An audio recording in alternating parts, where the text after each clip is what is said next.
He is coming. Okay.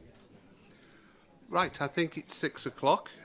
Welcome to the Vale of Glamorgan Planning Committee, and for the members of the public sitting in the public gallery, it's my duty to remind you and everyone present that this meeting will be broadcast live via the internet, and the record is archived for future viewing. So the cameras are running live now, and many people will be watching this planning committee.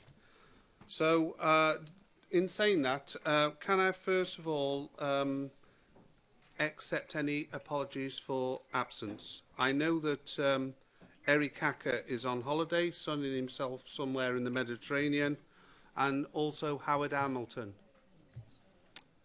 Any other apologies? No. I know that Anthony Powell is on his way back from Cardiff. He has texted me to say that he might be a few minutes later. Okay, so we will be expecting Councillor Anthony Powell. Okay, the minutes of the last meeting, everybody's received those over a week ago. Is there anybody who want to raise anything or... Yes. Thank you. Do you have a seconder? Yeah. Moved and seconded. All those in favour? Yeah. Aye. Okay, then those are accepted and I'll sign them off. We have to receive declarations of interest from those people under the Council's Code of Conduct. Any member want to raise any issues? Councillor Jonathan Bird? Yeah, I'm declaring on Agenda 6. I've been advised I should declare and leave the room, so I will. This is on the local development plan. Okay then, fine. And Councillor Rona Probert? Thank you. I need to bring the meeting's attention to, on agenda item 12, the well, it's not the application, the item on land south of Port Road West. When the application was made, I wrote a letter of objection to this. Having reread all the information given by the officers with an open mind,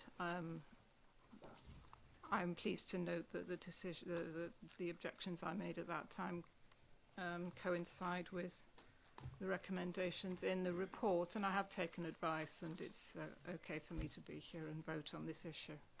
Okay. Is there any other member then? Okay. Swiftly on to agenda item 4, which is the site inspections. Marcus, have you anything to raise under site inspections? No, Chairman. Okay, thank you for that. Agenda item 5 is the Public Rights of Way subcommittee, and I think we're being asked for nominations to sit on that subcommittee, and I'm going to move from the Labour group myself and Margaret Wilkinson, if that can be noted, and from the Conservative group I would like to nominate Jeff James. Jeff James, fine, long-standing member, and happy to endorse that. Councillor Chris Franks? I'd like to propose Councillor Hartree. Yeah, I think even longer-standing member. Yes. Yes, we'll accept Val Hartree. Okay, I think that completes all the votes. Yeah.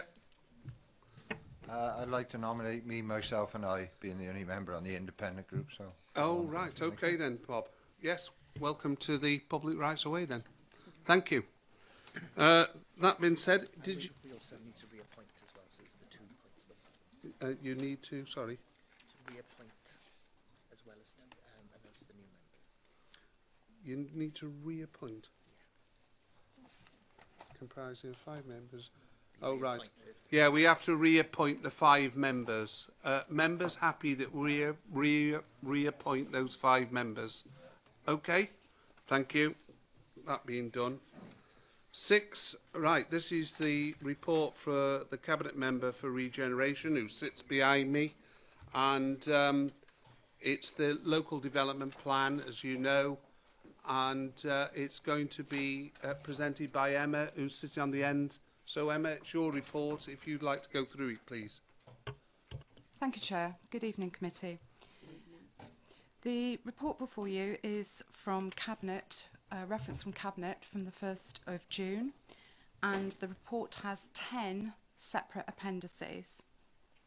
The presentation I'm going to give to you now aims to give you an overview of the recent LDP consultation, together with the proposed next stages and the focus changes that we intend to make as a council.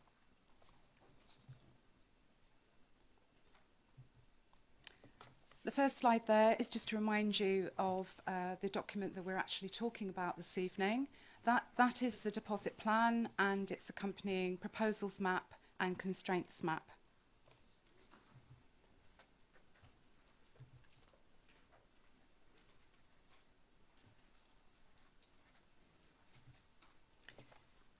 You can see there, that's a chart.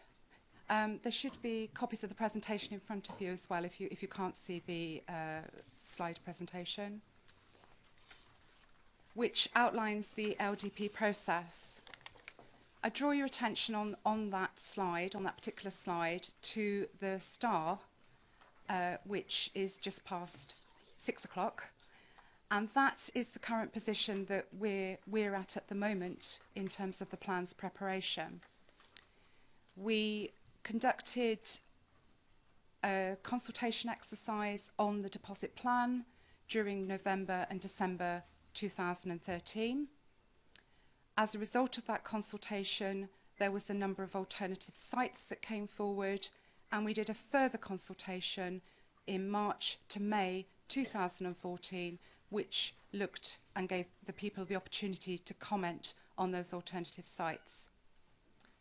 We're at the star stage, and the next stage that we'll go to will be an examination in public later in the year.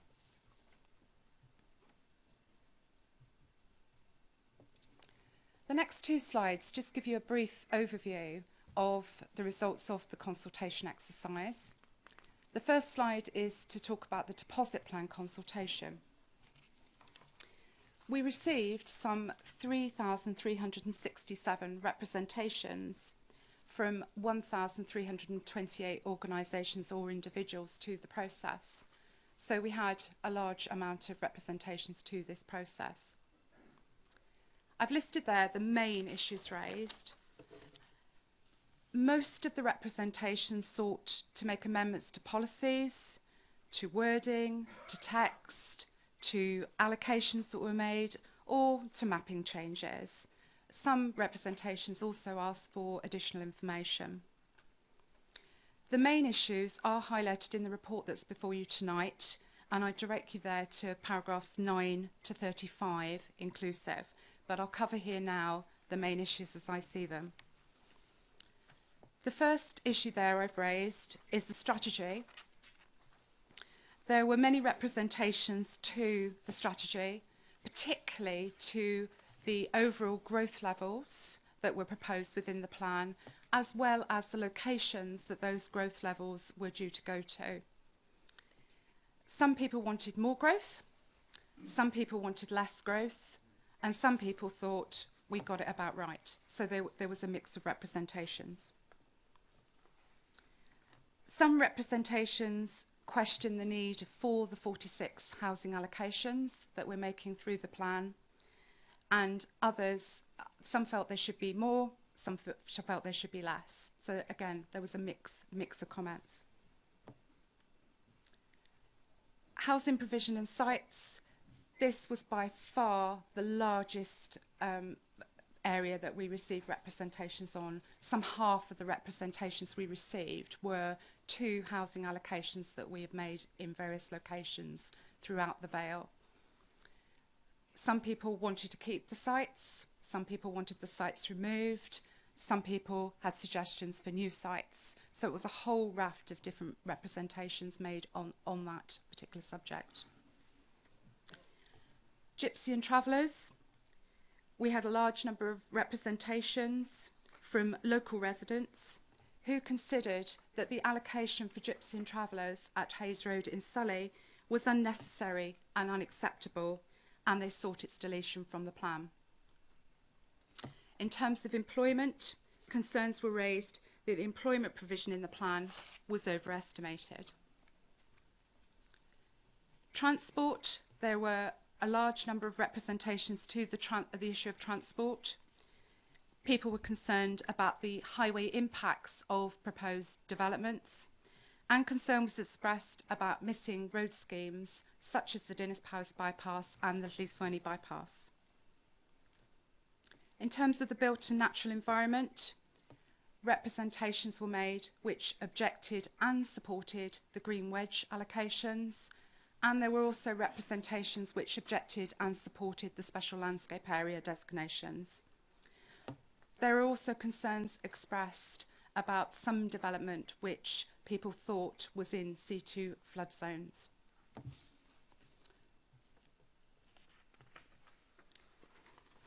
As a result of the deposit consultation, we received a large number, as you can see there, 225 additional new sites that were being proposed for development, deleted sites and amended sites. We went out, as we're required to, and consulted on those, and that particular consultation led to over 8,000 representations.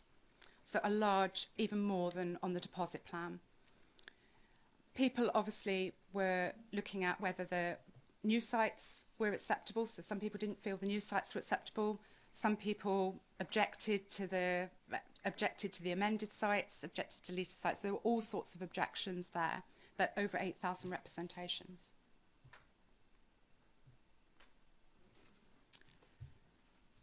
So the next stage for us now today, and where you saw the star on the diagram earlier, is our focused and minor changes stage. Focused changes are what they say, they are focused. We cannot at this stage make sweeping changes to our strategy or to the plan in general. They need to be focused changes at this stage. An important point is as well here, these focused changes that we put forward, which are in Appendix 4 to your papers today, the consultation that we will undertake on that, the results of that consultation will be considered by the inspector, not by the council. So we won't decide whether those focus changes are actually included in the final plan. That will be up to an independent inspector. I've listed there for you tonight the main focus changes. And if you go to paragraphs 42 to 58 within the report, there is full and detailed explanation there of each of the main focus changes. In terms of the housing requirement figure, an updated additional housing provision paper has been prepared, and that is attached at Appendix 7 to the report. And that is justifying the need to keep the overall housing figure, including an allowance for flexibility, to the figure of 10,450 units. This figure, as I say, includes a flexibility allowance of 950 units. The reserve site that is proposed was proposed in the deposit plan for land west of Swanbridge Road, Sully. We are removing the word reserve from that site, and it is coming into the supply, so it will actually be a proper allocation and one of the proper 46 sites, and that's to ensure that we have sufficient certainty and flexibility within the housing supply. In terms of changes to housing and employment allocations, there are two that I'd like to draw your attention to. We are proposing to amend the site allocation boundary at Darren Close, Cowbridge, to reflect the latest evidence relating to the positioning of the new access and link road. We are also proposing to amend the allocation land south of Junction 34, Hensall, to more properly reflect current development proposals by Renishaw. The additional economic study that is listed there, we have had further economic work done, and that is contained at Appendix 6 to your report before you tonight. And that has provided us with greater information on the plan's potential job creation as well as the impact of large employment allocations on our housing requirement figure. Affordable housing targets. We have had a revised viability study undertaken for affordable housing for September 2014, and that is contained at Appendix 9 to your papers today, which supports an increase to affordable housing targets in all areas of the Vale, with the exception of Barry, which will be retained at 30%. The last item I've mentioned there is minerals. We have some new evidence on minerals, and we have an updated minerals paper which is attached at Appendix 10 to the report. And this essentially recalculates the minerals supply or land bank for the Vale of Glamorgan.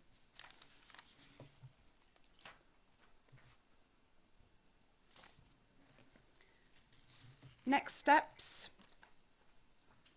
The report was considered by Cabinet on 1st of June, that's Monday, earlier this week, by Community Liaison Committee this week on Tuesday, tonight at Planning Committee, and then Economy and Environment Scrutiny Committee on the 16th of June, with all the comments from those committees going back to Cabinet on the 22nd of June, with ultimate consideration of the plan by Council on the 24th of June.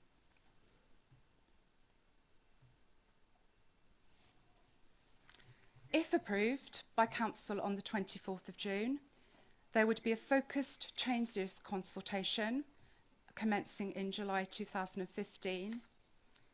And at that same time, we would be submitting all of the documents that have been before you tonight and previously to the Planning Inspectorate in July 2015. And it is anticipated then that there would be an examination in public, and for people to have their say in the autumn, probably no earlier than November 2015.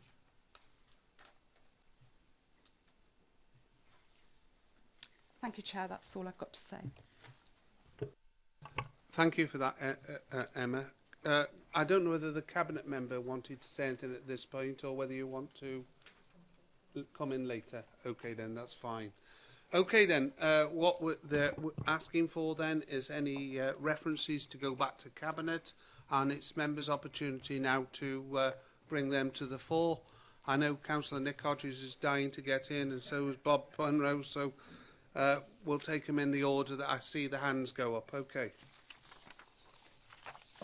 Over with you, Nick, yeah, please. Thank you, Chairman.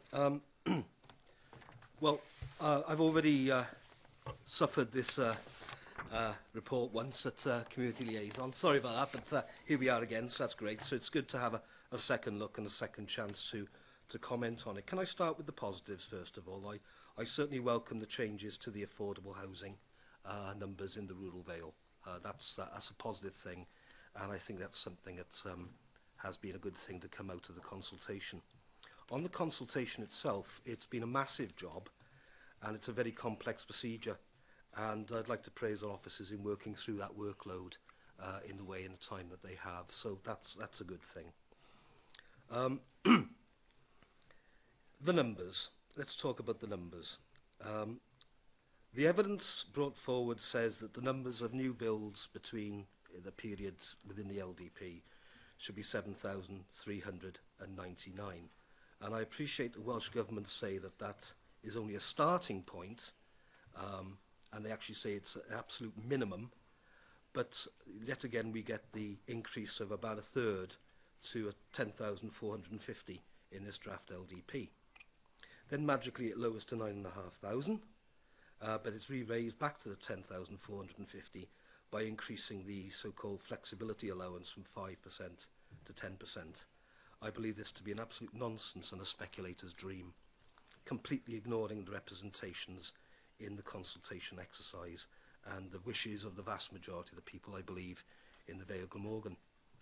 That's the only point I have to say. We've been consistent from the Plaid Cymru group in questioning the numbers for years, ever since the LDP has come back to us. So we're consistent in that. And I think that, number one, the numbers are wrong. They're not for our needs, they're for the needs of house builders and speculators. And secondly, I am still yet to believe that no matter what the supposed upturn in the economy is, that these houses will physically be built. So I object to these numbers, and I will continue to object to these numbers. And quite simply, Chairman, I just wish that these comments and any others that are made tonight will be relayed to Cabinet as in recommendation 5. Okay. Thank you, Chairman. Thanks, Councillor Hodges. I don't know whether you want to come back on anything or whether you want to wait until the end and sum up, or... Yeah, that's fine with me. Yeah, would you like to deal with that? Yeah. Thank you, Chair. Thank you, Councillor Hodges, for the positives, and I think you're right. The affordable housing is a good thing, and also thank you for the praise that you've given to my officers. That's much appreciated. In terms of the numbers, the 7399 figure that you talk about is the 2011 household projection figure, which was published in 2014. That is, as you said, a starting point. And the guidance has changed slightly since 2008, when we had the original sort of bones of a plan. And we are now we can't just take that 7399 without any consideration of what our plan is seeking to achieve. Now, in that respect, we've done some additional work on economic evidence. We have done some additional work to attempt to calculate exactly what our strategic sites mean in terms of, our strategic employment sites mean in terms of job creation, and what they then in turn mean in terms of the number of additional dwellings those jobs are likely to require. And as a result of that work, there is a significant amount over that 7399 that we need to provide. Plus, we need to make an allowance for something that you've already supported, which is affordable housing. We have an affordable housing backlog, which we need to try and assist. So that is how we get to that figure. The actual housing target figure is 9,500, you're correct. But then we only had a 5% flexibility, but we've had consultation, through the consultation process, we've been advised that we do need this 10% flexibility. So that's why it's a 10%, not a 5% flexibility. Thank you. Next on my list is Councillor... Yeah. Yeah. Thank you for that. Thanks for that. This is a well-rehearsed argument. I know where you're coming from, you know where I'm coming from. We will probably disagree on this and continue to, so I accept that. My only issue, really, on the numbers is the point you made, which is well made, about future jobs providing the need for housing. And I think one of the main areas we're talking about largely is St Athan. Well, we were promised an academy, and that didn't happen. And I do wonder whether these promised jobs at St Athan will materialise.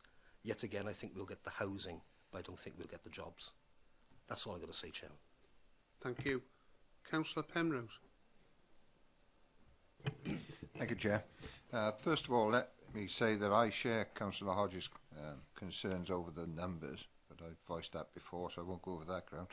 The only add-on to that, I still cannot follow the logic of 40% affordable housing in the rural Vale, because, you know, in order to have sustainability, we want affordable houses close to where people work, and I don't think this would be the case, and I think it will encourage developers to try and buy out on Section 106 money to only have a lower percentage, which concerns then where we are going to build those affordable houses. Going on to the representations, I'm embarrassed, I'm sure other elected members are, that residents have raised lots of concerns. They put representations, and yet all we've been privileged to are the focused and minor changes. So we can't answer. There is a growing concern that did the Vale of Glamorgan officers look at these representations, And if they did, why isn't there a document that we can see the argument that was put forward, why some of the representations were either dismissed or, well, they obviously weren't accepted because they're not in the change. And I think even if we're ignoring residents with feedback, I think that as elected members, we should have a report that details more on how some of these questions are answered. And the final one, if I could add a specific question to the officer, I'd like to know the rationale on COG site, why it was removed as a reserve site and included in a reduced number. Thank you. Thank you, Councillor Penrose. Would you like to answer that, Emma? Thank you, Chair. The first point to do with the numbers, I will come back with something additional on that. Basically, I don't know whether you know what the position is at the moment, but of those 10,450 units that we are proposing to allocate, including flexibility, some 3,800 already have permission, so are already have permission or are under construction on site, and we have another 1,500 in the system in terms of either pre-applications or applications that are currently under consideration. There's only around 2,500 units that we don't have any activity on at the moment. So that, considering we're only in 2015 and the plan runs to 2026, I think as an officer I would be relatively comfortable that we can deliver that number of houses in the timescale. To take about your point about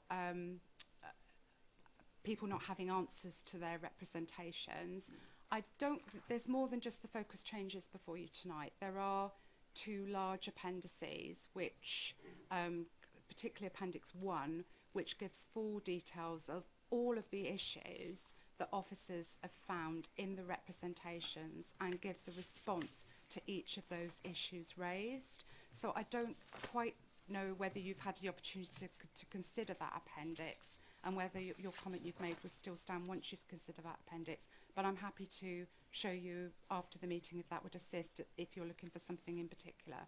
But I'd like to reassure you that my officers have considered every single representation that has been submitted, and they have pulled out all of the issues that they can find within those representations, and they have responded to them. In terms of your comments about the Cog Road site at Sully, I missed your point about you said something about the numbers. The numbers are 500. You said something about reduction of the numbers. I wasn't actually commenting on the numbers. I was really asking when the overall numbers are theoretically reduced, although taking Councillor Hodges' point that it's still 10,450 but 9,500. Why COG when it was in the larger numbers of reserve site? I was asking the rationale of why COG site has been taken off the reserve list and placed as a normal site. Yeah, there is a paragraph in the report that I direct you to on the reason for removing the COG Road, or moving the reserve site part from the COG Road site. But the main reason is to add certainty to the plan. Reserve sites aren't a commonly used mechanism in plans, and we've had objection to the use of the word reserve, and so we've decided to put it into the supply to add certainty to the plan. Yes, come back. I don't think to add certainty is a reason that residents of Surrey would accept is a logical reason for it. The other thing concerns me on the numbers, as I understand it, perhaps Marcus could clarify, and that is that Welsh Government do not acknowledge our housing stock, no matter how many we've granted planning permission or how many we've built, purely and simply because we don't have an active LDP, and therefore we have no standing on that one. And finally, I did look through Appendix 1. Yes, it covers, but it was what I would still call a broad brush approach, not as specific as I think sometimes one needs to look at it. I mean, I'll just very quickly deal with TAN 1. Obviously, I've talked about that before, and I'm going to talk about it again in the application for Waycock Cross. it's still not appropriate for us to just wash our hands of housing figures, housing numbers. We can't get a housing land availability study figure at the moment because we don't have an LDP. That being said, to get the LDP adopted, we have to prove that we have a nominal housing land availability study. So we have to keep bringing these sites forward. If we don't, we wouldn't get this plan adopted anyway. So it's true to say that we can't actually produce a document which is a joint housing land availability study, but what we have to do is constantly keep our mind's eye on where that figure is, so that when we come to the inquiry we can show we are bringing these sites forward and that there isn't, if you like, no housing land being brought forward for developers to develop in the Vale of Glamorgan. That answer your question? Yeah. You do get another opportunity, I think, on the 24th of June, but never mind. Councillor Jeff James. Thank you, Chairman. Can I join Councillor Hodges in saying, and I know, I've got some experience of how much work goes into LDP preparation and take it through to this stage. So again, can I congratulate our officers on the tremendous work they've done. That said, I do have a couple of points. One is, I think, is procedural. All members have sight of the Cabinet reports, and the report that went to Cabinet did have the appendices attached. I think it would have been helpful, perhaps, tonight if we also had the appendices attached to this report. Because whilst we've read it and made reference to it in our minds, it's much easier to look at for reference tonight. So I think that's just a procedural matter. I've also want to raise in relation to paragraph 22 on page 5. Sorry, page 23. There's a matter I raised at community liaison, so Emma will be familiar with it. But the LDP is the primary document, policy document of the council, and many of the ambitions of the council are actually only realised through the LDP. And that being the case, I feel that, like so many people, that many developments happen in the Vale, and when arguments are put forward or by objectors that the roads can't take it anymore, the advice we get from Welsh Government is that's not a real argument for refusing applications. So if that's not an argument for refusing it, then I think the LDP should actually seek to resolve some of these issues, if only because sometimes I think Welsh Government funding can be guided by LDPs, and I think that the transport policy that we have here, whilst it's making reference to things like Lisrooney bypass, which would probably be dealt with by the Darren Farm development should it go ahead, I do think that we really do need to take the opportunity to have a high ambition for the road infrastructure for the Vale of Glamorgan. That's my one point. My second point is on para 53, which is on page 9. Now, I know it's always been the ambition of the council to obtain as many affordable housing as possible. And I noticed that it's been pushed up in policy MG4 from 30 to 35 and 35 to 40. And whilst that's very laudable ambition in relation to wanting more affordable housing, I'm just wondering how sustainable that's going to be. And one of the consequences of that is also that the community funding that we get from Section 106 is totally dependent very often on the financial viability of the sites that's developed. So the more affordable housing there are, the less community funding there'll be.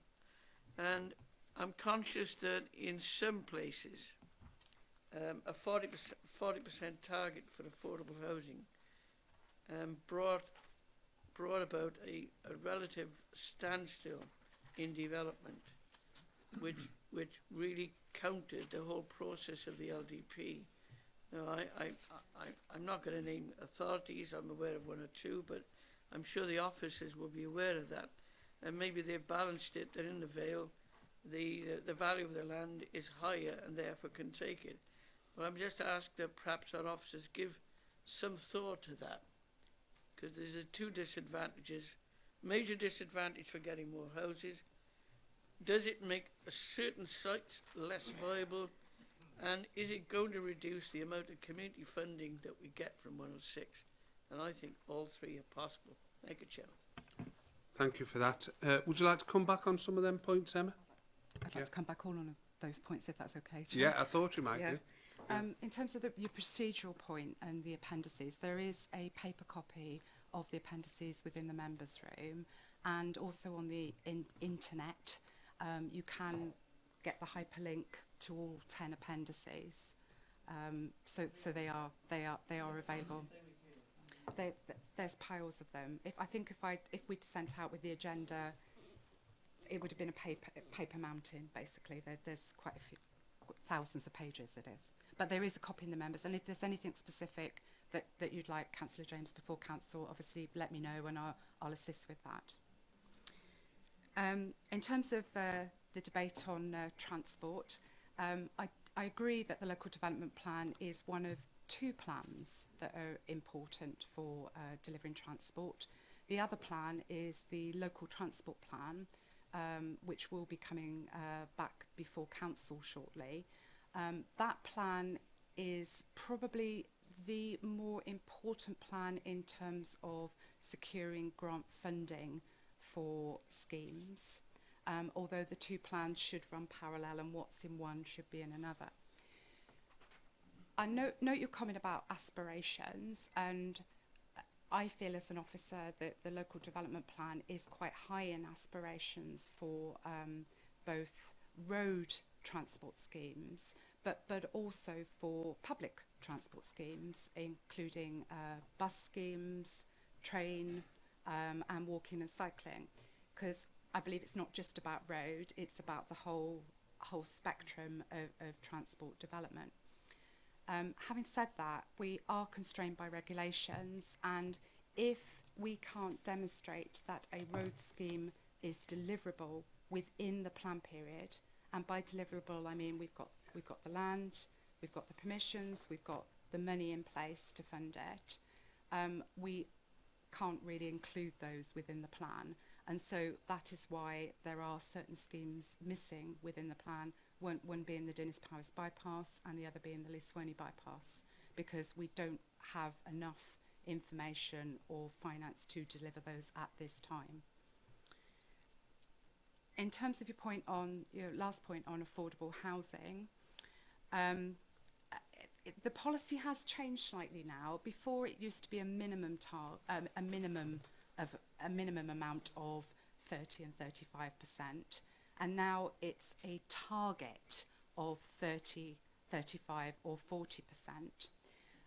The rationale for that is that we've had additional viability work done back in September last year, which shows quite clearly that the developments within each of those individual areas do have enough money within them to secure both affordable housing and other measures such as community initiatives. However, if the market was to change and there was to be, developers were to demonstrate that there wasn't enough viability in a particular development, there is I wouldn't call it an opt-out clause, but there is a clause within the policy which allows them to submit that viability information, and that the affordable housing target figure could be reduced. But obviously we want to be delivering affordable housing, so we've got to aim or have an aspiration to actually achieve those figures. Anything, Jeff, or are you happy with that? You do get another opportunity later on, so. Okay, thank you. I know Councillor Drysdale, then I had Councillor Chris Franks, and if anybody else wants to make any points, they're welcome to do so. Councillor Drysdale. Thank you, Chair. I wanted to go back to the housing supply figures and make some comments on those. I spent a demanding 2 hours yesterday afternoon looking through the document, which incidentally is one of the appendices, and I got it from the cabinet paper links, trying to understand where those figures came from and why, with a lower population projection, we were looking at a substantially similar housing supply figure. One of the things that struck me in what I read was that actually the number of households is not the same as the calculated number of dwellings that will be needed. You actually have to multiply it by some other figure in order to get that. And you read on and you find that there are a range of different multipliers that can be chosen. 1.04 was the Welsh Government recommendation. Other councils use higher ones. And that leads you on to realise that there are a plethora of assumptions in the calculation of these figures, and in fact a plethora of alternate assumptions in calculating them. But there are some things I think for me stood out in trying to cut through the complexity. Any projection is looking backwards. It's a projection from the past and a static picture. And you have to look at the past and think, well, is there anything in the past period on which these trends are based which is significantly different from what's likely to happen in the future? And of course, the big point in that is the financial crisis. And during the financial crisis, in the past 7 years, far fewer homes have been built because of the economic situation. So there's been a lower number of homes. There's been perhaps, therefore, a lower rate of immigration into the area. There's been a lower build of affordable housing. And so perhaps households have not been separating out and going into those homes. You've got pent-up demand, which in the future is likely to seek an outlet. We touched on the economic development as well, what we're hoping to do in the future, and the provision of accommodation there. So in all of these figures, all that you're getting, you have to realise it, is a best estimate. And for me, I don't feel uncomfortable with the figures. That figure of nearly 7,400 multiplied up to dwellings, added to for pent-up demand, added to for economic development, is looking about right as to what we see. One of the previous speakers made reference to the flexibility proportion being a charter for developers. Well, in my view, the whole planning system is in effect a mechanism for property owners to develop their property as they wish with a degree of democratic control. And given the uncertainties over the past basis for the projections, the uncertainty that were mentioned about exactly how the employment stuff will pan out, then having a greater flexibility proportion makes sense to me, and it gives this council a handle, a bit of wriggle room in terms of that democratic control of development, because ultimately it won't be us that determines the number of houses that will be built. It will be the developers' demand and the market demand, and that flexibility enables us to not set a hard and fast figure, which if it then breaks through, we have lost the credibility and the authority of the plan. So I'm reasonably content with the figures that we've got before us. Thank you. Anything to add? No, thank you. Moving swiftly on, I know Chris France had his hand up. Thank you. I've got a few notes, but I'd like to slightly depart and say, well, if you want a great deal of flexibility, why are we opposing Waycott Cross? If you really want flexibility, chuck in a couple more fields, a couple more hundred houses, which I would not agree with, which I would oppose. But that's the flexibility argument to its logical extent. So back to my script. I do feel that the result of this extensive and expensive consultation is very disappointing. A great number of ordinary people have spent time and effort in submitting their comments in good faith, and they will now feel totally marginalised and ignored. I don't accept the explanations given about the alleged growth in population and the resulting need for this additional housing. I think a figure has been fixed, and then the arguments have been constructed around those figures. And I say that this authority has just willingly gone along to support Welsh Government demands against the views of many residents. I realise that we will be having a local transport plan shortly. I think it's just been approved, so it'll be on its way imminently. But this plan totally fails to address infrastructure problems, including the key bypasses, but also crucial pinch points. And I'm thinking of particularly those I'm most familiar with, Mary Harriers in Penarth, and Cardiff Road, Merch Road, Dinas Powys. But there are many, many more. And I'm not convinced that come any planning applications that they will be able to address these serious issues. We'll see, but I have my doubts. These junctions I've already mentioned are over capacity, and now will be asked to take a significant number of extra vehicles. In Penarth, Sully and Dinas Powys, immediately the vehicles have to go through these junctions by and large, but then there's the wider developments. So I am not optimistic that the local development plan will address these issues, and I'm disappointed that there's so little reference to the provision of allotments.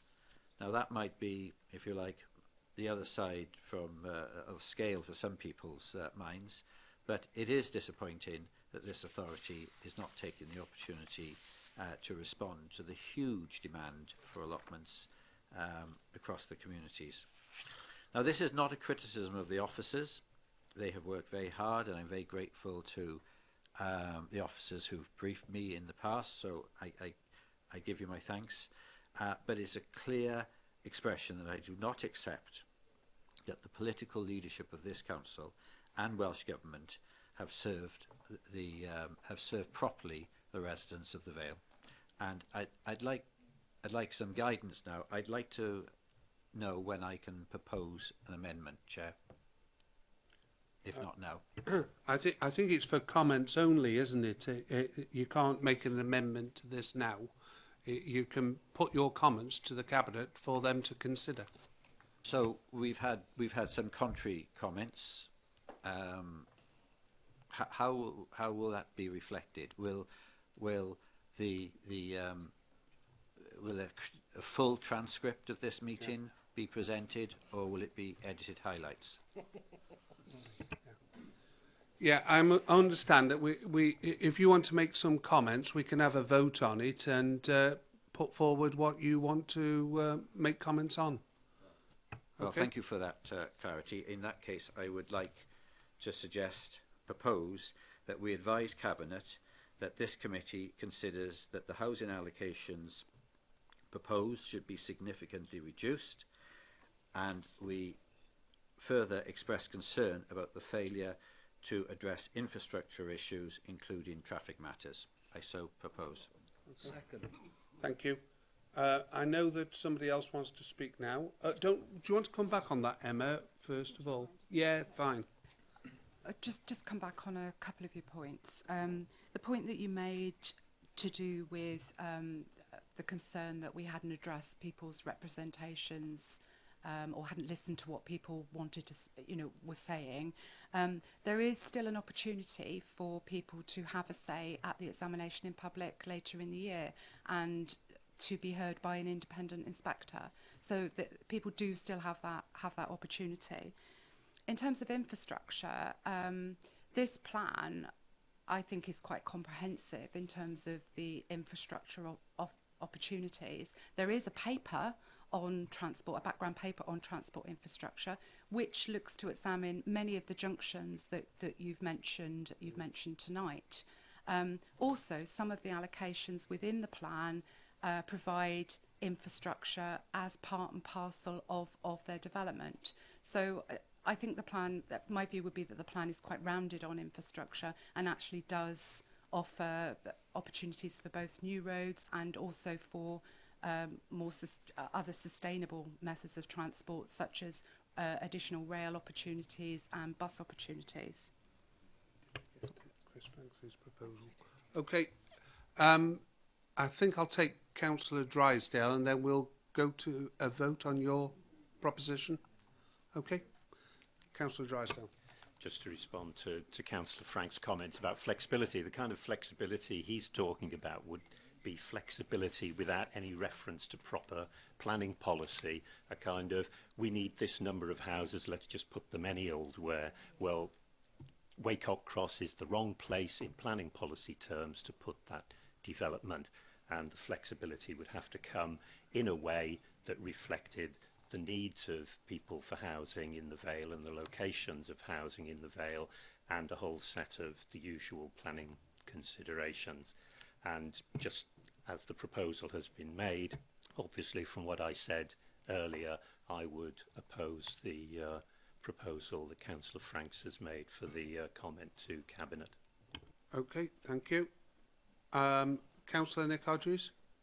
Thank you, Chairman. Waycock Cross, you're absolutely right. It's against all planning policy. But we'll see what happens when it goes to the inspector, shall we? And then we'll see what we're landed with. Yeah. Thank you. Right, okay then.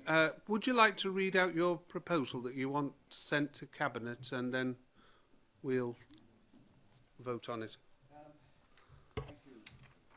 Thank you, Chair. This committee advises Cabinet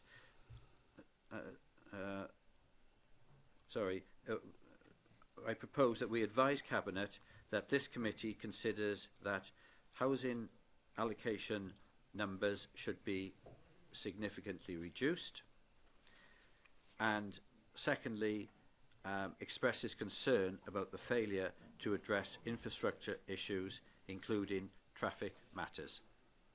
Okay, well that's been moved and seconded. Is everybody clear on what we're voting on? Councillor Franks wants this sent back to Cabinet, so it's a clear yes or no. Those in favour of Councillor Franks' motion, please show. That's 4. Yeah, thank you. Yeah, thank you. And those against, please show.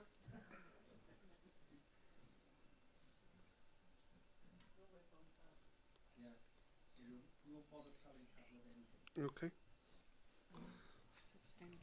Yeah, those abstentions, would they show so we can record them? Thank you. Okay. Did you want to say something? Yeah. Councillor Franks raised the issue of allotments. I agree. I think as an allotment holder myself, I think they're very important. I haven't spotted anything in the documentation, but I have to say there's a hell of a lot of it, and I haven't read everything.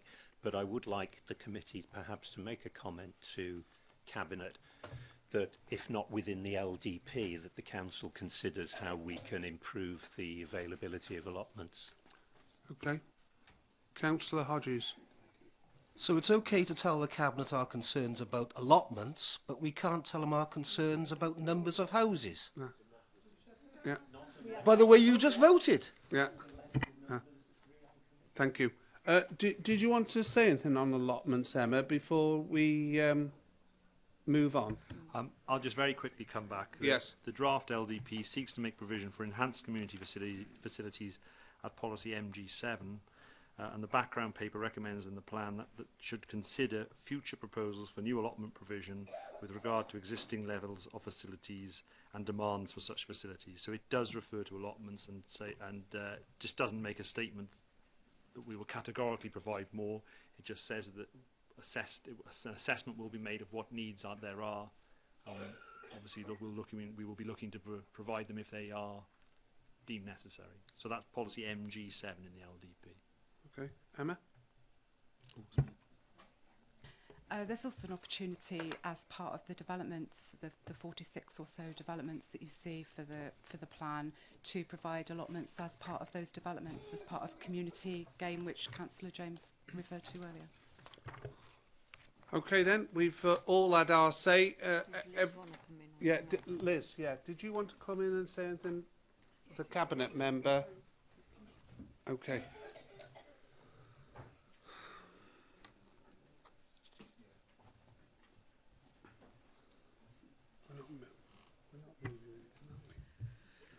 Thank you, Chair. I just wanted to make a couple of brief comments. I mean, this is the last stage, in effect, of the Council's involvement in the LDP before it goes for independent inspection by an examiner appointed by Welsh Government.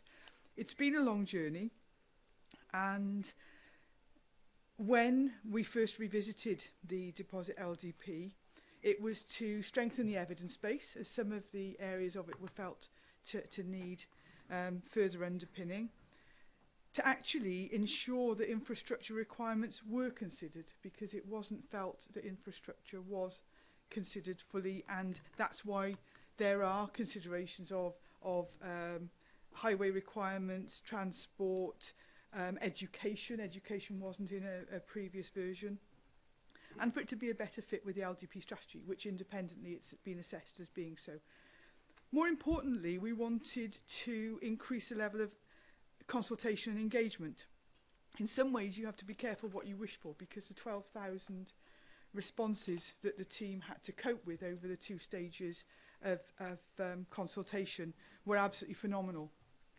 And I have heard some comments that people felt that their responses weren't felt, but to collate those responses into areas of concern and answer them was actually the most effective way of doing that. If people, as Emma has said, if people don't feel that their representations have been adequately heard, they can make that case to the inspector. In fact, the inspector will get all of the representations and the responses, and if the inspector feels, without any further comment from people who have made representations, that they weren't dealt with adequately, the inspector is perfectly able to do so.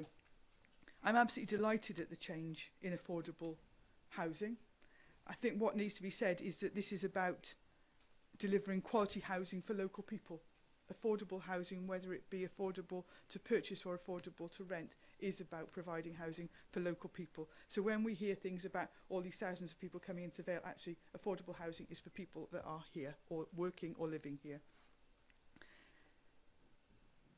I think the one thing that I will say well, 2 things I will say to finish off is, one is, as we've heard tonight, we might not agree on all the factors of this plan, but what I will say is all of it is underpinned by evidence, a strong evidence base, which the team have worked relentlessly to develop.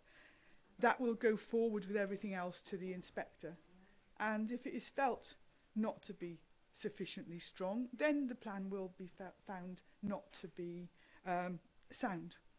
And it is the soundness of that, of the plan, which the inspector will determine. So, you know, it's not a question of we say this, you say that. It's more a question of now this plan has been put together to meet the needs of the Vale of Glamorgan going forward, and we have to see if the inspector feels that it's sound. Finally, though, I do have to, and as I have in each committee that I've attended, thank the team. We challenged them to provide additional levels of evidence. We challenged them to increase the levels of consultation. And for those of you that attended the various briefing sessions that were held, they went to every corner of the Vale of Glamorgan and talked to hundreds and hundreds of people in advance of the consultations to ensure that everybody was able to participate in those consultations. That was a huge task for them, and then to pull together the representations that were received as a result of that, when the team itself has actually had to deal with massive resource issues. So they've worked evenings, weekends, and even bank holidays recently in order to deliver this report. I'm really pleased that the committee has already acknowledged the input that they've put into this plan, but I also would like to echo that and say that they've done an absolutely superb job, and they have my thanks. Thank you.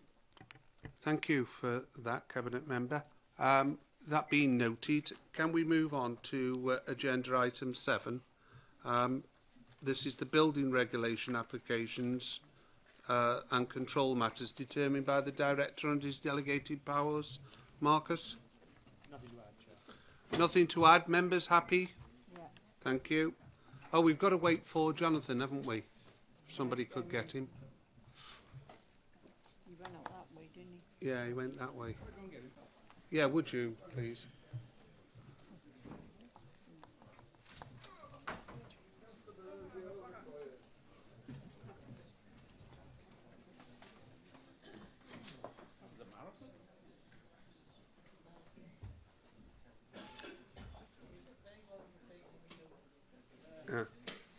Thank you for that.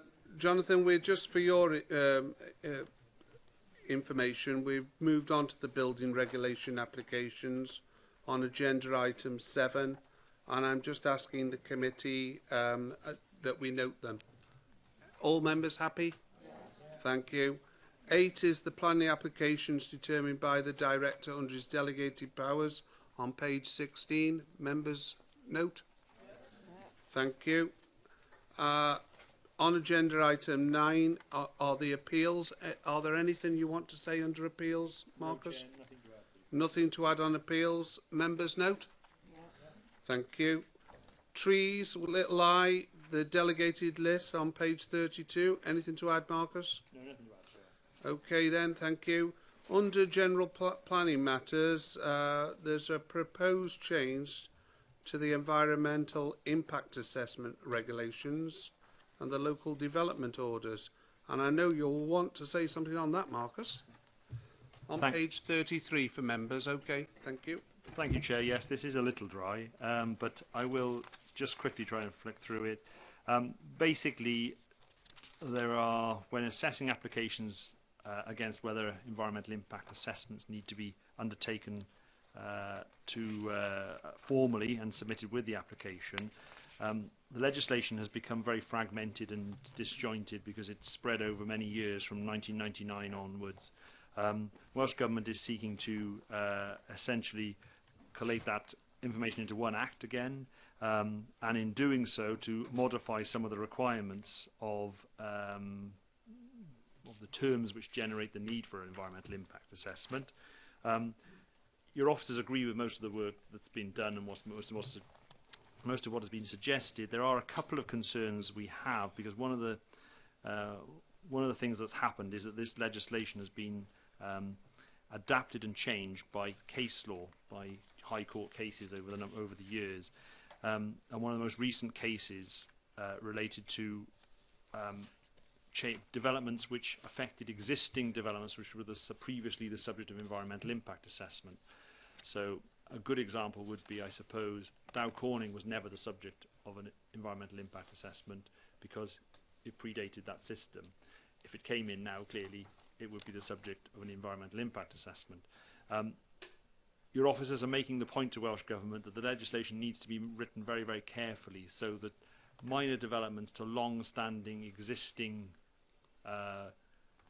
businesses, housing sites, industrial parks, chemical sites do not have to submit environmental impact assessments for every single change they wish to make. So, for example, if we take Dow Corning, if they wanted to just build a very small building or do very small changes, we need to make sure that that does not need an environmental impact assessment just because it's within a very large site. And I'm pretty certain that that's not what Welsh Government's legislation is seeking to do, but we are making the point to them that you do not want to get to a position where, for example, very large industrial estates such as Landau is a good example. If you were to build or to make a change within Landau, there would be a question about whether it needed an environmental impact assessment for a very minor extension to an existing industrial building, for example. So you need to make sure the legislation is worded in such a way as you don't come across that issue. We've made that point to them. Some of the other issues we already do, they are seeking, when applicants make applications for what's known as screening opinions, which is to assess whether environmental impact assessments are needed for developments, they are requiring that councils have to provide reasons if they say an impact assessment isn't required. I have to say I wasn't aware you couldn't. We've always done it in the Vale of Glamorgan. We produce reports and we say in the reports why we are not asking for an environmental impact assessment. But clearly some councils aren't, and they are seeking to make that law. And finally, they're seeking to clarify one of the key issues which has arisen basically by virtue of the judicial reviews and changes that have affected environmental legislation over the years because of court challenges.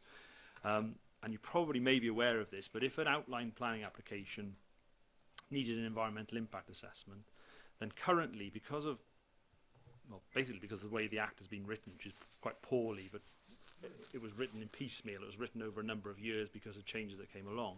Essentially every single application that followed that outline application, so all the reserve matters applications, all the discharges of planning condition, technically have to be assessed to see if they need an environmental impact assessment in their own right.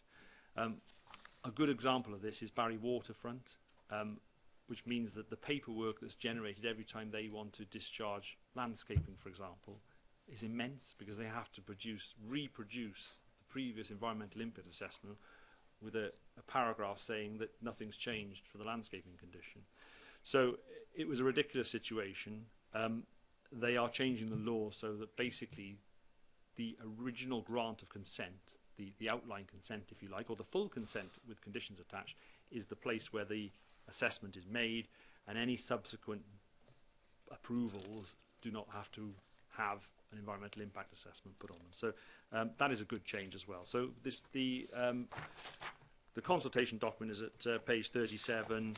The actual response we intend to send back is at page 49. You will see we haven't said a great deal more. We just point out those key points in that document, and I hope you agree to that.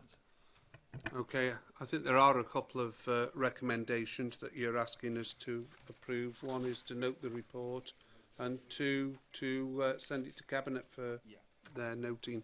Okay, I've got a couple of hands up. I think I saw Nick Hodges first, so I'll take Councillor Nick Hodges first. Thank you, Chairman. Just a question, really. I take it this would cover things like new proposed incinerators and potential fracking sites.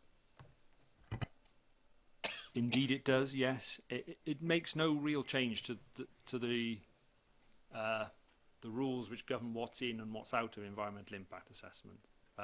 There is one change actually which doesn't necessarily relate to fracking, but relates to the issue of, it's actually been drafted to deal with the issue of burying nuclear waste underground and carbon disposal underground. But there is a requirement to bring that within the environmental impact assessment regulations for planning. But apart from that, no, it doesn't affect any of that. That assessment has to be made anyway. It continues to have to be made. Okay. Anybody else? Councillor John Drysdale? Thanks, Chair. I just wanted some clarification on a couple of issues, Marcus. Local development orders. Can you explain for me what the different criteria would be for an LDO as opposed to a normal planning application? Because the concern could be that it becomes some kind of shortcut to the usual planning process. And the second one is paragraph 39. Discontinuance orders are capable of granting planning permission for development of land. I don't understand how if you tell somebody to stop doing something, it constitutes a planning permission. Right, okay. Well, the LDO are exactly what you just described. They are a shortcut to getting permission. A local development order is something that the council can apply for to Welsh Government.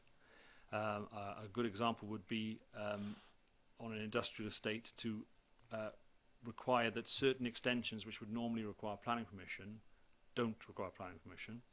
It is a mechanism we've never used, and I'm not aware any council in Wales has used actually, but it's essentially a local permitted development. So we have national permitted developments, which are, you may be aware of, but they're there for extensions to houses, extensions to industrial units, extensions to or schools. And you can go further if you wanted to as a council. For example, within an economic development zone, you could decide that you wanted to grant certain developments without planning permission. And so you could apply to Welsh Government for a local development order, and what this is doing is just bringing any development which would be granted under that local development order within the remit of environmental impact assessment. And secondly, discontinuance orders. I have to say we've never used it because there are compensation requirements that go with discontinuance orders. The reason why it might be, I can't ever imagine why, but the reason why they put it in there is if you do serve a discontinuance notice, the land reverts back to its last lawful use. And I suppose there's the assessment, if it's been used for one purpose and you serve a discontinuance notice on it, then that last lawful use could require an environmental impact assessment. So I suspect it's just a belt and braces approach, that they are just protecting themselves for future. Okay. That was a long-winded explanation, Marcus, but we've got it on video so we can refer back to it. Okay, we've been asked to do the two things which I alluded to earlier. The content of the report be noted.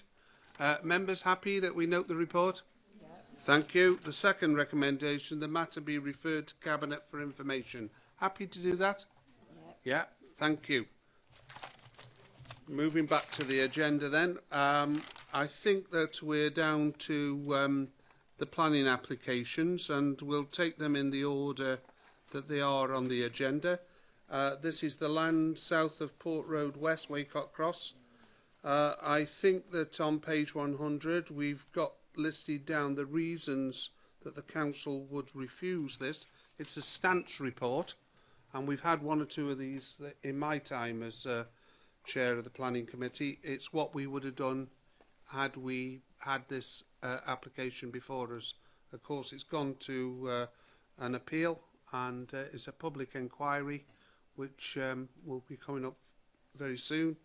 I think I'll let Marcus go through the report and the reasons why we're going to refuse it. Thank you, Chair. Yes, this is an application submitted in outline, or was submitted in outline, for 200 dwellings. Members may recall it was previously submitted as well in 2013, I think, and withdrawn after a non-determination appeal was lodged in that particular case as well. The application, just for clarity as well, we have two late representations. The first is a clarification that for some reason a typographical error has crept into the first page, and it refers to the application reference number with a full rather than an outline. And just to clarify, it is an outline application, and that reference to FUL should read OUT on the first page.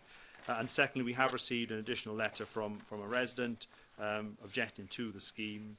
And the reason why we include that now is that when this does go to appeal, that resident will be included within the whole consultation process for the appeal. So that's why it's important that they are recognised as an objector.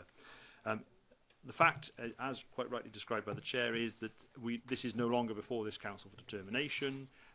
It was accepted on the 27th of April as an appeal by the planning inspectorate. And on that basis, it will now be for Welsh Government to make the decision, because they have decided to call the decision back to the Welsh ministers. So it won't be a planning inspector who makes the final decision. A planning inspector will make a report to the Welsh ministers who will make the final decision on this application. The reason for that being it's a site of greater than 150 houses. I don't intend rehearsing the whole report. You have it in front of you. It's a long report going through all the issues. This report, I will say, will form the basis of the council's case, obviously, at the appeal.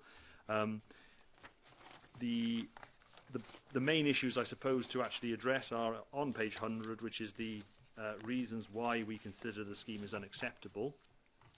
There is a conclusion which sets out why, but essentially we have pointed to the fact is outside the current settlement boundaries as set out in the Unitary Development Plan, therefore contrary to national policy. We have also set out that it is within a green wedge, which is also contrary to policy, and it would remain in that green wedge both in the LDP, the forthcoming LDP. We've set out there remain concerns about the proposed development in respect of its impact on two existing junctions, or roundabouts, which is the Colcott Docks Road roundabouts. Our housing officers are not satisfied that there have been any attempt at providing any amelioration to the already overcapacity junctions at those points. That's not to say that you couldn't overcome it, but they just haven't attempted so far. So the point is made in the report that if during the course of the appeal suggestions are put forward, it may be we have to withdraw that reason for refusal, but that reason for refusal remains because no attempt has been made as we currently stand. And finally, we have used the reason that we think it is premature to determine this application ahead of the LDP. You will be aware that obviously we have as a council determined some applications ahead of the LDP which are in the LDP. Other applications we have turned down, such as the application at Primrose Hill in Cowbridge, and that was supported on appeal. We feel that, well, there are two in Wenver, but those are actually in the LDP as it's coming forward. This is not in the LDP, and that is why we are putting that fourth reason for refusal in. And one final point of note for members is that although discussions took place about Section 106 requirements in conjunction with this scheme, and actually we had it verbally agreed that they would meet the terms that are set out in this report. You'll see them from page 90, I think it's 92 onwards. It sets out what we're looking for. I won't go through them in detail, it's all there. 1.9 million for education, 400,000 for sustainable transport. The actual appeal, when it came in, did not include any unilateral undertaking based around the discussions that have previously taken place. So just for clarification, we will be seeking, obviously, to get the inspector to agree to these requirements should he decide that he is going to recommend approval of the scheme. Okay. I think I'll take the local member first. Thank you. I'm very glad to see the report and the reasons for saying that we would reject this if we were actually looking at it in front of us. I won't go into all the detail, but obviously it is outside the settlement boundary and in a green wedge, and part of it's a really important reason because that area of land between Barry and Roos is under incredible pressure, and the green wedge is there to prevent encroachment and coalescence. And of course, they don't happen by one big step, they happen in increments, and this would be, for me, the first step in a kind of creep out from Barry towards Roos, and the identifiable boundary is quite clearly Waycock Cross roundabout. If you have a set of houses suddenly on one side, you've lost that edge, you've moved out towards Roos. There's another area in the transport that I wanted to raise as well, and I've no doubt Marcus will comment on it, but I think there's a flaw in the assessment, the transport assessment. What they look at is a calculation of the additional vehicle journeys that will be generated, and then they look at the impact on that of that additional flow through the relevant junctions. But there's an assumption in there that somehow or another those extra vehicles seamlessly merge into the flow on the roads, and it doesn't examine how do they get there and how do vehicles get into the site as well. You're looking at an access here and an egress that is 100 yards from the Waycock Cross roundabout on the western side. You're looking at traffic trying to get out or into that site. And we all know what happens. People will take a dash across where there's a bit of a space. The traffic on the main road starts to slow down. The cars behind bunch up. And when it's only 100 yards from the roundabout, you can very easily get a blockage running backwards, and then the roundabout is blocked. So for me, I don't think the assessment is examining the actual impact of the new junction itself that's going into the site. And I think the effect on Waycock Cross is not just about a steady flow of additional traffic through. It's about a stop-start kind of effect that will concertina the traffic. And I looked at the figures for the flow, and at peak periods, it's roughly 11 or 12 cars per minute going each way past that junction. So it's going to be very difficult to get out. And when people do get out, it is going to cause blockages. So I think that's another facet of a reason for turning it down. There are plenty of other reasons. They're not major in themselves, but given that the major issues are against this application, the fact that it's 3B land and it's in use and it's productive and it would be lost if the application were approved actually becomes more significant. And similarly, the ecology section says there's going to be adverse impacts. Yes, they can be largely mitigated, but there will still be some outstanding adverse ecology impacts. Again, for me, those are supplementary but relevant reasons for refusal. Okay. Councillor Hodges. Thank you, Chairman. If that was a proposal, I'll certainly second it. I can't fault the officers' reasons for objection. They're all absolutely right and proper, and this site should never be put forward by anyone for planning, and certainly for 200 dwellings and associated works. There's been pressure on this site for at least 25 years. 25 years there's been attempts to build on this site. It was wrong then, and it's wrong now. But now we're open to defeat by inspector. And I have to say, one of the reasons I think so is because the LDP was reopened and delayed, therefore removing that as a defence. And I'm also concerned, Chairman, that when the inspector, I think, inevitably allows this and further increases the housing in this extra windfall in the numbers for the Vale, we won't get the 106 either, because he doesn't have to move that we get the 106. So they get the penny and the bun, and we certainly don't even get the penny. So I'm happy, I'm more than happy, as someone who's consistently opposed this site. To me, this is a mini Culverhouse Cross. You develop a corner, then the other corners come into play, and we already know about other applications, which I won't yet speak on because they're not here yet in front of us, but we know that the pressure will start. And it's bizarre that the very time that we are seeking to open up 5 Mile Lane and improve that, that developments like this will effectively close off one end of 5 Mile Lane due to the extra traffic and pressure on the transport area there. So I'm more than happy to oppose this, although of course we're only doing it symbolically tonight because we've had that power removed from us. And I certainly intend going along to the hearing and put my tuppence in. So happy to Councillor second. James.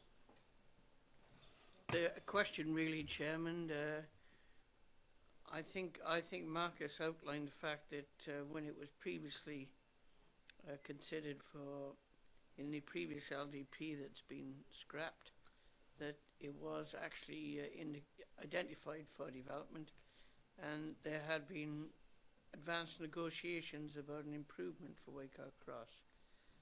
I'm just wondering if the report that we have before us is on the basis that the committee want to refuse it. If the inspector decides that he's minded to approve it, can we resurrect that agreement that we negotiated, or near agreement, so that perhaps that can be put on the table as well? As part of this application, the applicant has proposed improvements to the Waycock Cross roundabout and to improve capacity and to improve the situation. I have to say they're probably, well, not probably, they aren't the same as the improvements that were put forward previously, although they are very similar. They're not quite as much. The part of the reason for that, mind you, is that yeah, there were other issues coming in, feeding into that at the time, and capacity issues were being talked about at a slightly different level than they are now. That this is also an answer actually to Councillor Drysdale's comment, which is that the improvements that are proposed meet the terms of this dealing with this application by virtue of highways and our traffic colleagues. So they haven't raised an objection to that particular part, which is the junction out onto Port Road and obviously the works that are proposed to the Waycock Cross roundabout. But obviously where they feel it is deficient is as you go further along the network towards the Colquitt Road roundabout and then obviously on to the Port Road East roundabout, they feel that hasn't been addressed by this application. So in answer to sort of both questions, there are works proposed as part of this, and the inspector would be considering those and would have to take a view on whether what was proposed was enough. But obviously, in regard to Councillor Drysdale's comments, our highways colleagues and planning do not consider what is proposed beyond that is enough to satisfy the existing problems on the network. And we are using that as a reason for refusal and flagging that up to any inspector that it is not acceptable to make a bold statement that it's already over capacity, so we'll just talk about traffic plans to reduce car numbers coming out of this housing estate, which will reduce density. That is not how the housing schemes that have already been approved under the LDP, that is not how they've been dealt with. There have been improvements, scattered improvements throughout road networks to overcome pinch points and additions. This does not propose that. It only proposes dealing with Waycock Cross and nothing else. So that is why it's in there as a reason for refusal. Okay. I think Councillor John Bird wanted to speak next. Thank you, Chair. I didn't plan speaking on this, but I've heard so much, well, I've got to be careful what I say, so much conversation about the highway network and issues and this exit and egress being close to a roundabout that I feel that I have to draw to your attention that the site in Wembo, which you conveniently voted for, has a roundabout either side of that access, 100 yards one way, 100 yards the other way. It's an absolutely dire access. This is a far better access and a far better site than the site in Wembo.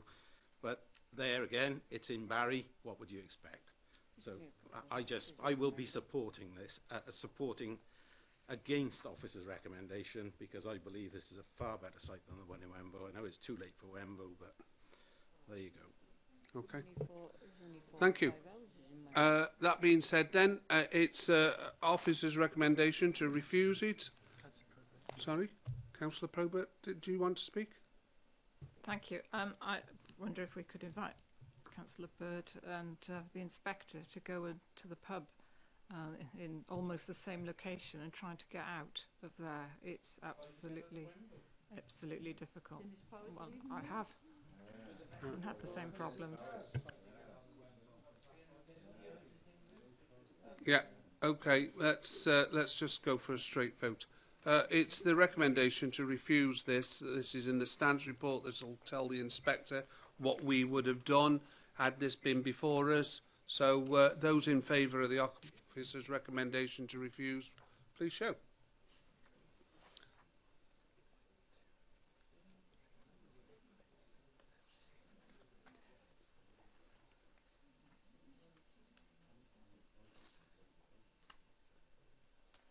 Okay. Right, thank you. Those against the officer's recommendation?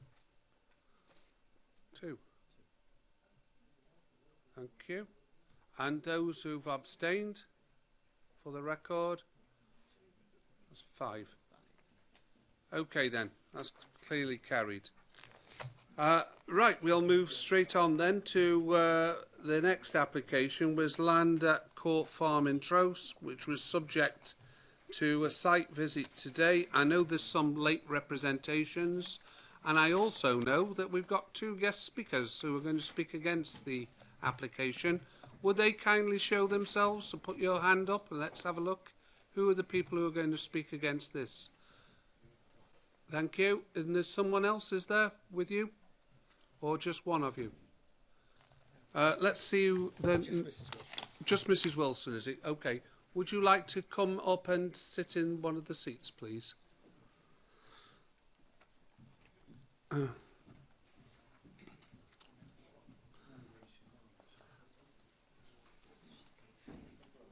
Okay, sitting comfortably. What will happen first now, we'll ask the officer to go through the report, and then I'll ask you to speak against it because you're not for the report. And then members can ask you any questions they wish, and then we'll move on to a vote. Okay? Could I Thank ask you. one point of clarity? I'm also a Langone Community Councillor. Right. At the last minute, a councillor wasn't able to come today. Right. Am I allowed to perhaps extend a little over the 3 minutes and in that context? No, you're not. You're only entitled to those 3 minutes that's been allocated to you. Okay, thank you. Can I ask the planning officer then to go through the report? Thank you, Chair. Yes, there are 2 late representations on this. The first is the comments of the council's drainage engineer. There are 2 sets of comments. Just to explain, the first is in relation to the application site, where they confirm they would not have objections to the scheme, but their second is just a further confirmation that they also don't have any objections in respect of any possible culverting if the further works are required to the roads to access the site, the lanes to access the site. So that is confirmed by the council's drainage engineer. The second item is an item received today from Alan Cairns, but it relates to a letter he sent in March of this year raising concerns regarding the application. That letter, for some reason, was omitted from the appendices. Jane Hutt's letter was there. For some reason, this wasn't. So it's included. It was emailed to all members today. It is in the late representations on the website. Just to advise that Alan Cairns raises concern about the quality of the farmland, grade 3 farmland, on which the solar panels are going to be located. He also raises concerns about the access being within a C2 floodplain, and also about the transport network around the site being able to deal with the vehicles which will need to access it for the development. So just to point that out. Just for clarity as well, on site, I inadvertently referred to the wrong transport route to the site because unfortunately there have been 2 transport statements submitted for this application. One is superseded, one is not.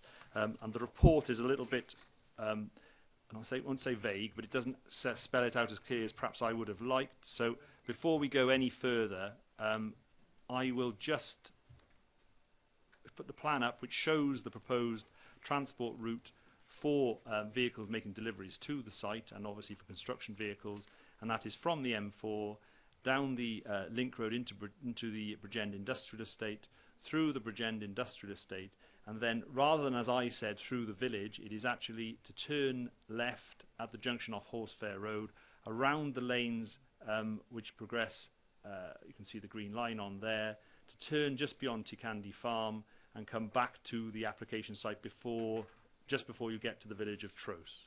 So just for clarity, that is the proposed route to the site for transport vehicles. That route has been assessed by the highway engineers and was the route that was finally agreed on the 15th of May with our highway engineers. This is an application for over a site of 5.1 hectares for a 2.2 megawatt solar farm. For clarity purposes, the road or the access to the site actually does fall within Zone C2 as classified by Natural Resources Wales, which is an area where development shouldn't take place unless it is absolutely essential. However, they haven't raised objections to this scheme, which was submitted with a flood consequences assessment, on the basis that it is only the access to the site, and that the access itself will only be very infrequently used once the development is in place. So we do have no objections from our from Natural Resources Wales. We also have no objections from our drainage engineer. So just to clarify that. The application itself is similar to other applications we've all looked at before for solar farms elsewhere in the Vale of Glamorgan. Those members that visited the site today will have noted that it's actually quite well hidden. Certainly from the village of Tros, it won't be particularly visible. There are points it will be visible from, and the report does deal with that. A landscape and visual impact assessment has been submitted with the application, and during the course of consideration, one of the concerns of the council's landscape architect was the visibility of the site and the fencing to the site from a nearby footpath. And that has been addressed by the applicant by changing the style of fencing they intend using and by the use of some landscaping on that boundary. Overall, obviously, you're probably well aware now, we've gone through many of these applications over the last few years. They have to be weighed up against national policy, which does promote the use of sustainable energy. One of the key issues here actually is it's not in a special landscape area currently, but actually in the draft LDP, it is within the special landscape area is being extended to cover this area. But clearly we have to consider it as it stands. Notwithstanding that fact, members will also be aware that we've actually allowed solar farms in special landscape areas already, and indeed we've had one appeal which has allowed developments in a very special area. So we do take account of those factors, but it is relevant that we are assessing them with this balancing act between what is set out in Planning Policy Wales and the technical advice notes, and obviously what is in the Unitary Development Plan and obviously the forthcoming Local Development Plan. Your officers have undertaken that balancing assessment and are of the view that this development is acceptable and have recommended it to you. There are issues such as the access to the site. As I said at the outset, there was some concern about how construction vehicles would gain access because of the narrow lanes. Clearly that is not an issue which this site alone suffers. We have looked at a number of applications, and I think it's worth pointing out that the Treguff application we looked at, the inspector was fairly dismissive of construction traffic and took no regard of it, which was a shame, because obviously there was another similar situation there, that the only way of getting to the site was down narrow country lanes. But in this case, your highway engineers have looked at it in some detail. They have come up with a route which they feel is acceptable. For further clarification as well, because I know a couple of councillors asked about the size of vehicles being used, I have had it clarified they are a maximum of 12 metres long and they are fixed axle vehicles, so they will not be using articulated lorries to gain access to this site. I know some members will recall the site on 5 Mile Lane when articulated lorries were trying to get into that site to deliver panels. We did have all sorts of problems. That isn't proposed in this instance. And essentially the only other key issue, obviously, which was raised by the local MP, is the quality of the land. It is grade 3A, which is in the, if you like, one of the better quality of agricultural land classifications. It is the quality of land which is recommended for protection both in the Unitary Development Plan and in the Planning Policy Wales and other documents. However, as we also know, there were other sites, such as the Treguff one, which had this similar quality of land. And in those particular cases, the view of Welsh Government is that by installing solar panels, you are not taking this land out of use for agriculture permanently. Indeed, there is the argument always put forward that sheep can graze underneath the panels to keep the grass down. I've only seen it happen on one site in the Vale of Glamorgan, as we talked about on site, but it can happen, and obviously that means that the land is still in use for agriculture. Okay.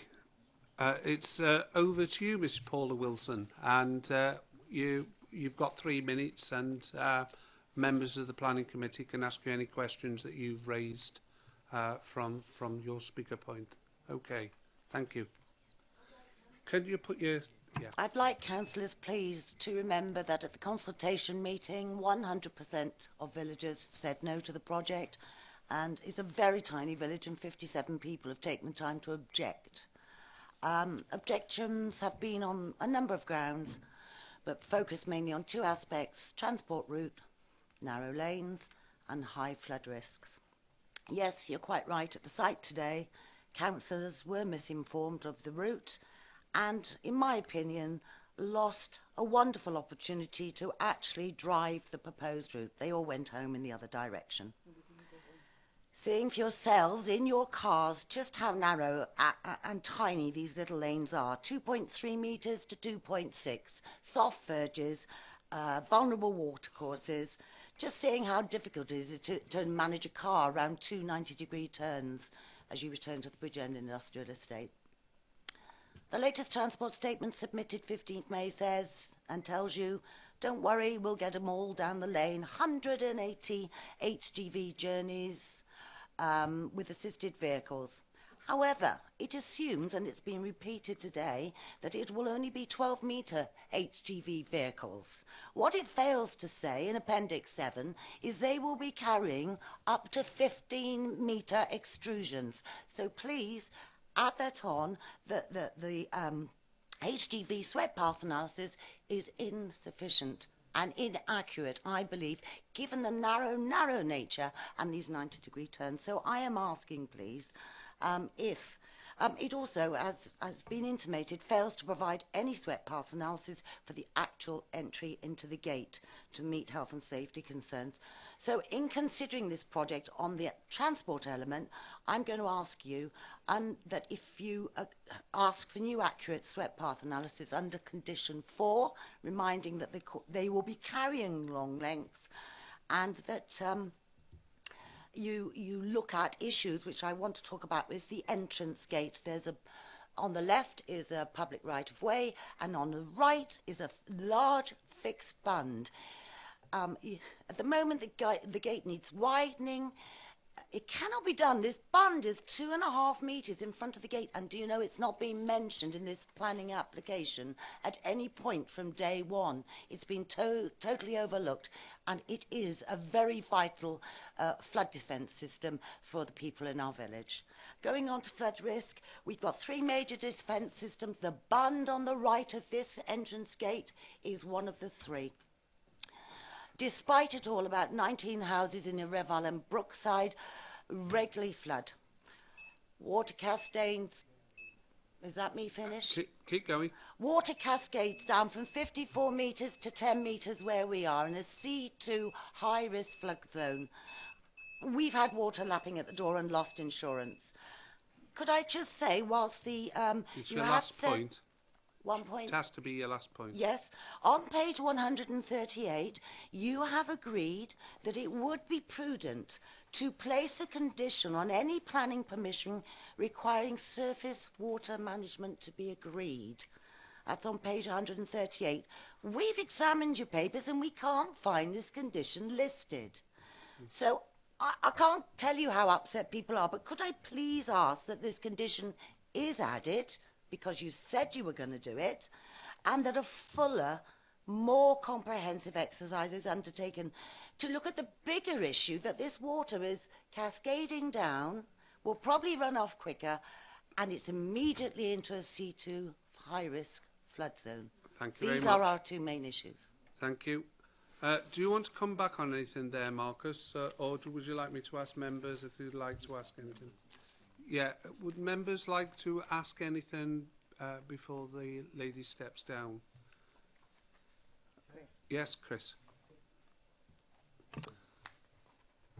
Could I ask for a bit more detail about this flooding?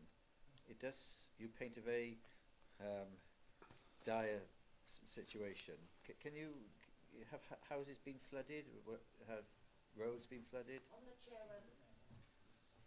the chair where I was seated, You will see 3 photographs on that chair, and that all happened in 20 seconds, and pictures paint 1,000 words.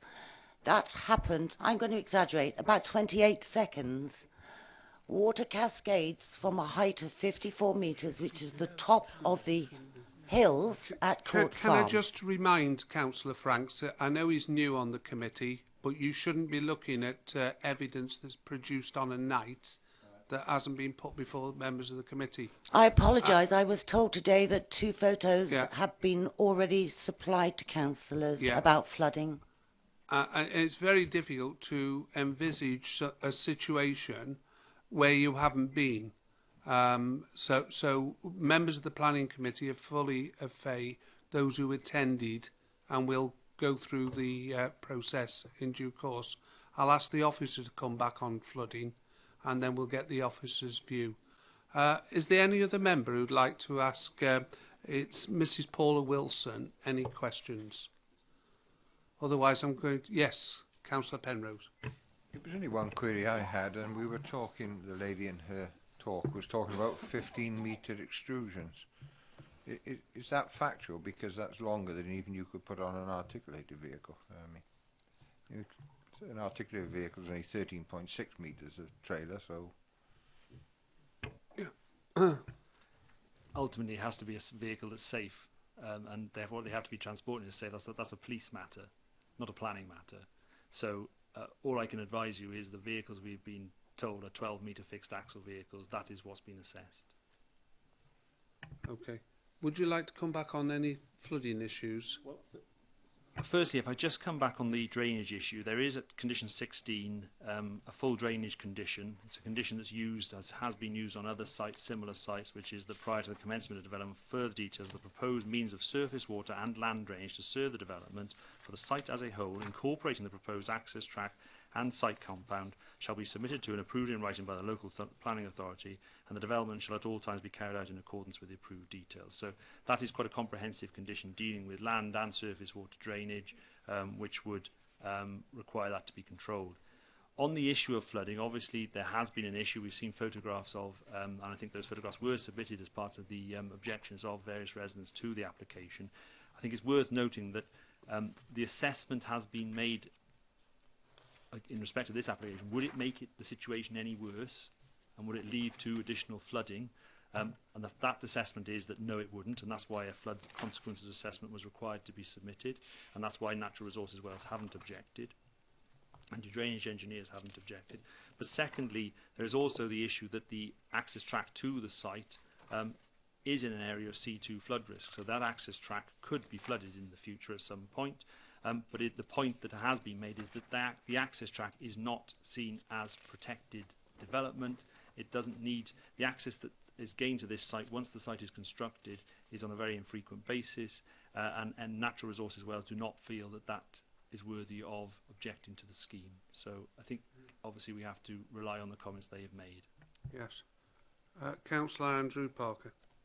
Yeah, just a quick point, Marcus. Obviously the access track needs to be of a permeable material rather than the solid material. I don't know whether there's any way of reinforcing that or ensuring that once it's consolidated at the end of the 12-15 week, that it's actually returned back to a more permeable thing, because the compaction could cause a problem. Thank you, Chair. It is actually, as Jonathan is saying, it is a temporary track that's being constructed, and then the intention is that it will be a permeable surface that they just drive over when they get to the site. It is not the intention that a gravel track, which would, and I think it's for this very reason that it's important you note that they haven't put a gravel track in, because it would have been in some of the other sites we've been to, such as the St Hilary, East Aberthaw. There have been gravel tracks put in, but in this case, because of the issue with the flood risk, that hasn't happened. Okay, Councillor Powell first, please. Thank you, Chair. I'm intrigued by what I've heard, and I'd just like some further clarification. The lorries that are going to be transporting goods and so on and so forth to this site, equipment, at 12 metres and a fixed axle, I know that because Marcus just told me. So I assume, therefore, that the size of the lorries must be a planning consideration.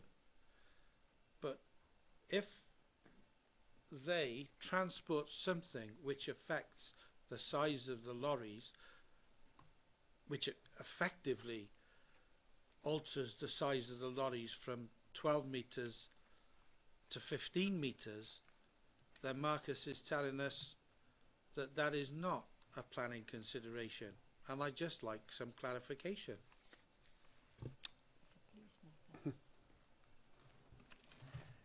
The lorries, all we can make, the swept path analysis that's been undertaken in respect of this development and that plan takes account of vehicles of that size. If they can safely carry a load which is longer, then that would be, the analysis won't change. Now, if they're carrying loads which are longer and they're not doing it in accordance with regulations or unsafely, then that's a matter for the police. But when we agree this route and how they use the route and the times they use the route, that's part of the conditions of the consent, and they can't, if they breach those conditions, we can take action. What we can't do is, if they're the vehicles they've indicated they are, and they're carrying loads which are safe loads and in accordance with the road safety orders and road traffic orders, then we can't do anything about that. That's a police matter. So basically, when we agreed the route with the information we were given, and we based our judgment on something which was 12 metres long, not 15 metres long. We based our judgment on vehicles which are 12 metres long. Okay, Councillor Hodges, and then Councillor Bob Penrose. Thank you, Chair. It's just a brief one. It's on page 132. It's a specific question about the solar panels. Now, I know we've had solar farms before, but I don't recall seeing the comment on the third paragraph there. It says about at a distance of some 500 metres, the development would be clearly seen, but its generally dark appearance would be visually recessive. I was just wondering, is there glare off these on sunny days, or is it all totally absorbed and dark? Those are actually the comments of the inspector who dealt with the Treguff appeal, as you recall. So we've just reiterated his comments with respect to that. The view is that obviously to work they absorb all light, but there is an element, because there is a glass finish to them, there is an element of glare. So it would be incorrect to say that there is absolutely no glare off them and they're completely dark. The term the inspector used was visually recessive. That term was something I believe I've seen in other appeal statements that relate to other councils. It's clearly a term that inspectors have been told to use if they are dealing with these applications. Yeah. And before I take any other, can I ask Mrs. Paula Wilson if she'd like to come and sit back in the auditorium? You don't have to sit up there on high. Okay, thank you. Did that answer your question? Yeah, okay. It's Councillor Bob Penrose next. It's only really to throw some clarification towards Councillor Powell. Construction and use regulations for vehicles stipulate that a rigid vehicle, that is one non-articulation, cannot be more than 12 metres in length, and that includes the cab. So you're looking at a maximum of about 30 feet on in old money for the actual capacity along the bed. That's why I question whether the 50 metres is accurate, not whether or not, because you'd have a job legally to carry that would be outside of construction use, which would be specially escorted vehicles, and I can't imagine which part of a solar farm is that long, you know. So. Okay, I think it's Councillor Gwyn Roberts. Thank you, Chair. Just one of the comments Mrs. Wilson made about the bund. I was shown the bund today, and obviously it's an important flood prevention measure.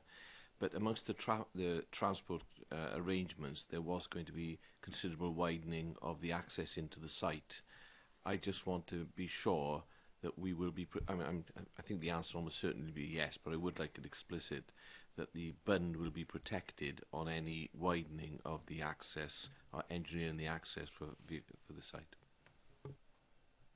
there will be no works done undertaken without the confirmation of the council's drainage engineer that it's not going to lead to further flooding. I can't categorically say that bund won't be affected, but if it was affected, something else would have to be done to ensure that the protection it provided was maintained.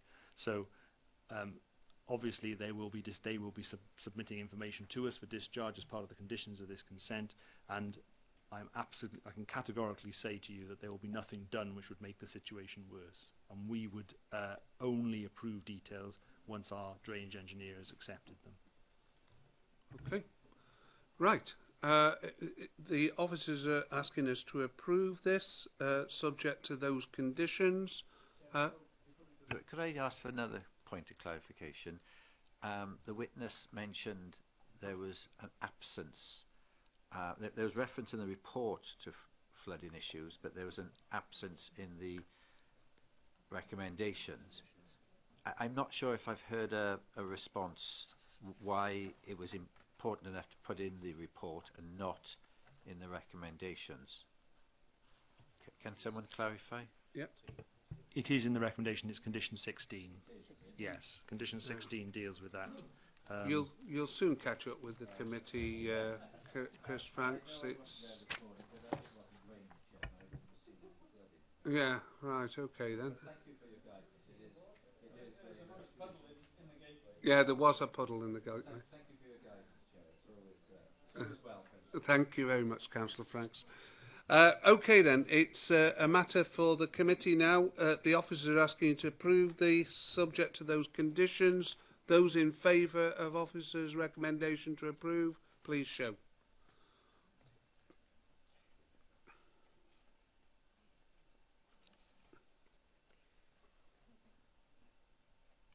Okay. Are those against? 2. Any abstentions? No, I didn't see any. Thank you for that. That's clearly carried. Moving swiftly on then, we've got the next one, which is 9 Grange Close in Wenvo. I know we've got two speakers who are going to speak against the... Oh, Mitre Doven, sorry. Yeah. And Mitre Doven, which is subject to late reps, that was on page 120. And I know the late reps came... 150. Sorry, it's my eyesight at this time of night. Oscar Mitre Doven, yeah. So we've got 2 speakers, Bobby Jones. Thank you. Right, that's not on that one, no. Thank you, Chair. Yeah, before you say anything, though, I know that Councillor Burton wanted something raised in his late reps. Could you tell us what those were? Thank you, Chair. Yes, just basically, Councillor Burton confirming he had no objections, subject to 106 terms meeting the requirements. So I think those comments were emailed out, but to councillors, but they are read here. Councillor Burton said, "I am happy to support the scheme, provide the local member I am party to any discussions that will help mitigate the impact on the surrounding area and necessary contributions." So. Okay. I think some members would like to go to the toilet. Yeah, can we move a 5-minute adjournment before we go on to yeah, I think it's pretty important. We have been sitting here for 2 hours, so okay, we'll move an adjournment.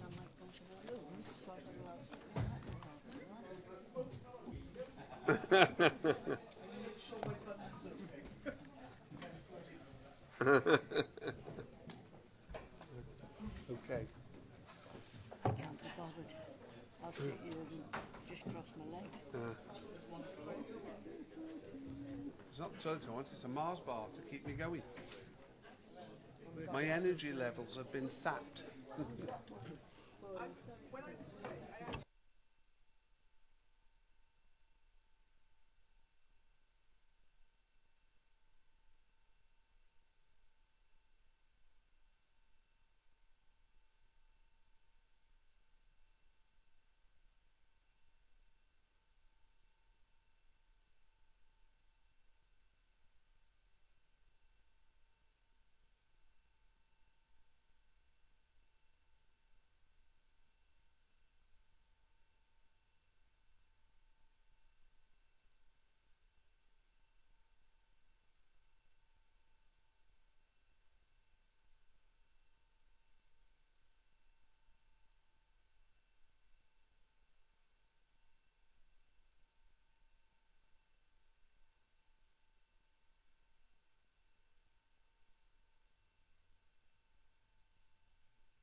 Okay, are we ready to continue?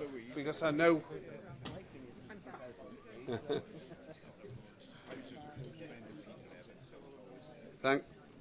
Thanks for that short break. I know many people feel relieved. Okay.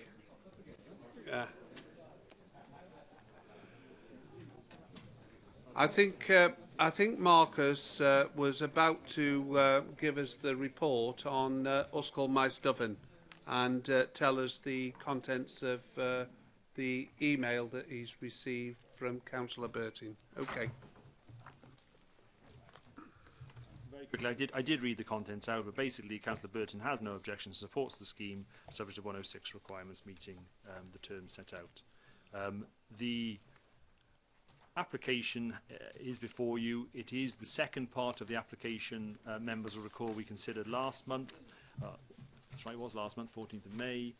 This is an application for 34 houses. This application was separate from the other application for the for Maes Dyfan because of ecology issues in the house, the caretaker's house, which existed in the top corner of the site. You look up there. The house itself is being demolished, but there were bats found there and a report had to be done. That report has now been completed, and the council's ecologist is happy with the terms of the report. So this phase is recommended to you for approval. As I say, it is 34 dwellings. The members will be happy there is affordable housing included within it to the in accordance with the council's requirements. The dwellings themselves, just very quickly, are a mix of 2-bedroom, 3-bedroom and 4-bedroom properties.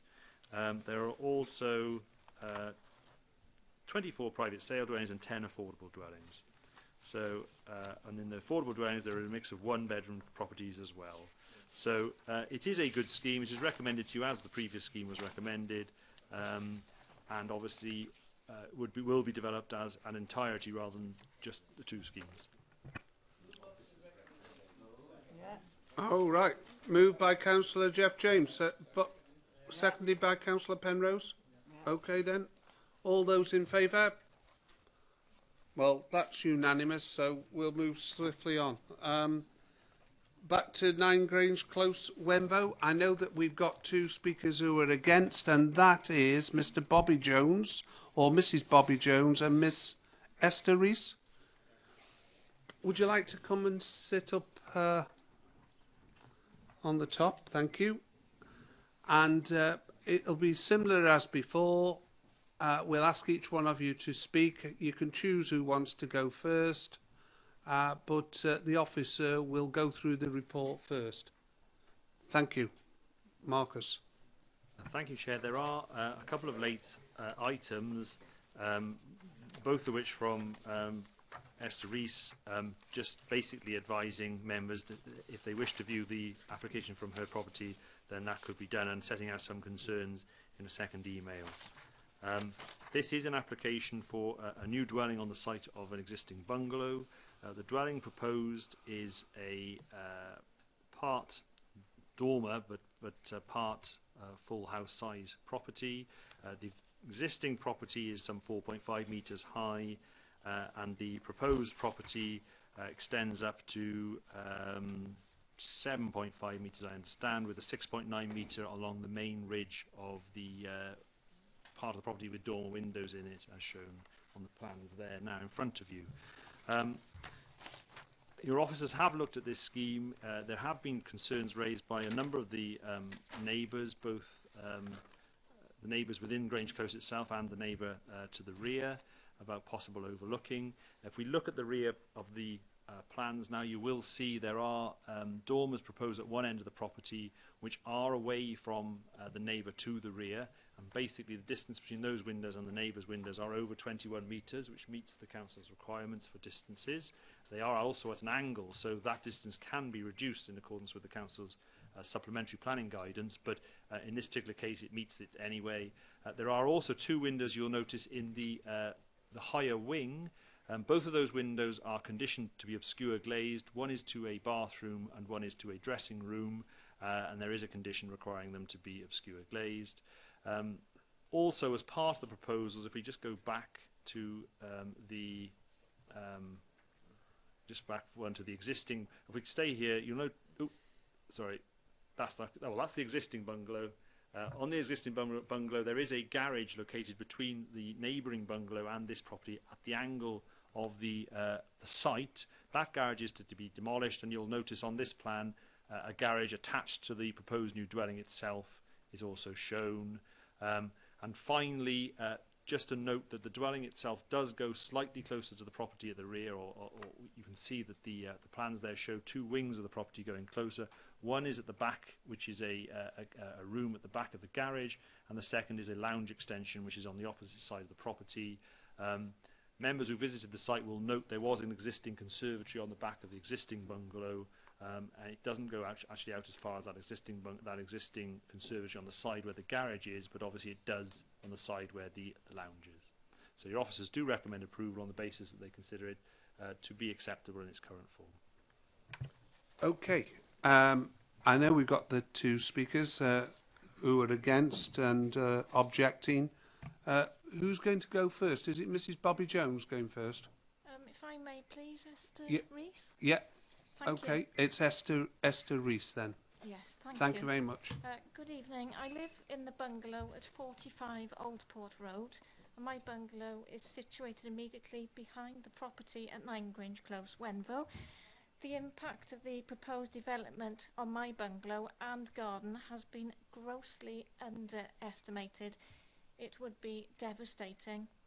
Due to the sheer height, the mass and proximity of the rear and west elevations to my bungalow, there's no two ways about it. The proposed two-storey house would be a hugely overbearing visual intrusion. This overbearing feeling would be further accentuated by the fact that the bungalow adjacent to the opposite perimeter, my garden, has also been converted to an enormous oppressive house. This would create an unacceptable tunnelling effect. This is something which has not been taken into consideration in the planning department's report. My property hasn't been overlooked since it was built over 60 years ago. The proposed two-storey house would result in an unacceptable loss of privacy to my bungalow and garden, particularly as the east elevation of my bungalow is actually the front of my property as per the original plans. I do not relish the prospect of 9 Grange Close overlooking 2 ground floor bedrooms, a dormer bedroom, lounge, front door and patio area, as well as the top part of my front garden. The privacy of the remainder of my front garden has already been severely compromised due to the conversion of another neighbour's bungalow on the opposite side of my garden to an enormous oppressive house. This was all I had left. It is an unneighbourly planning application with a high level of visual intrusion and effect on my privacy, and clearly contravenes House 8. The fact that the new house is proposed to be sited even closer to my bungalow than both the existing bungalow, conservatory and patio area also means that it would be particularly close to the ground floor bedroom in the north-east corner of my bungalow. I couldn't possibly feel any worse. Thank you. Okay. Well, you have got another 32 seconds if you did want to say anything else. Chairman, I was disappointed that the site visit didn't come to actually visit my property this morning. I did wait. I sat in the porch for 3 hours this morning. I was ever so disappointed because only then can someone see the impact. It would be like living next door to the Millennium Centre. It really would be. It's very close, very overbearing. Right. Thank you, Chairman. I'll just address that point for you. When members come to a site, they don't normally go to sites adjacent to that site. It can bring us into disrepute with the developer going onto your property. That's point number one. point number 2 is we have a time constraint because we are duty bound to be at another site by a certain time. So we do have an agenda to go through, and when this was asked for, we were asked to come and visit the site. We don't build into the visits going on to adjoining sites. So I'm sorry if you feel aggrieved, but many members went into the back garden, particularly to look at the elevations and how it would affect you. Okay, so we have taken that into account. Thank you for explaining that. Thank you. Okay. Would the second lady, is it Mrs. Bobby Jones? Yes, thank you. Well, thank you for the opportunity to reiterate our objections to this proposal. I live at number 8 Grange Close, which is adjacent to number 9, and I'm speaking on behalf of myself and my husband and several other of our neighbours here this evening who have also stated their objections in writing to the planning department. None of us are reactionary NIMBYs, we're not serial complainers, and we have nothing generally against people improving or extending their properties.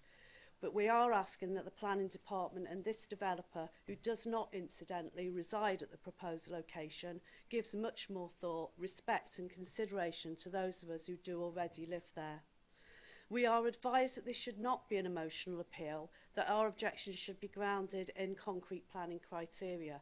However, this clearly is an emotional matter for those of us who are involved.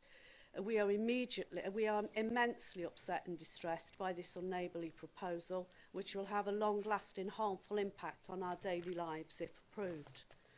The planning officer's report vastly underestimates the impact of the scale of the proposal. The building will more than double in size and become almost twice the height of the current bungalow. This is totally disproportionate to the size of neighbouring properties, and we will experience this as a hugely overbearing and oppressive property. We are particularly opposed to the upward extension, which, as well as being massively overwhelming, will also create overshadowing and will be a significant visual intrusion into our private space. We fully understand we have no right to a view. However, the original planners clearly intended an aspect that included plenty of light, air and space, and this is evidenced by the design including a lovely large first floor picture window and balcony, key features that attracted us to buy the house in the first place.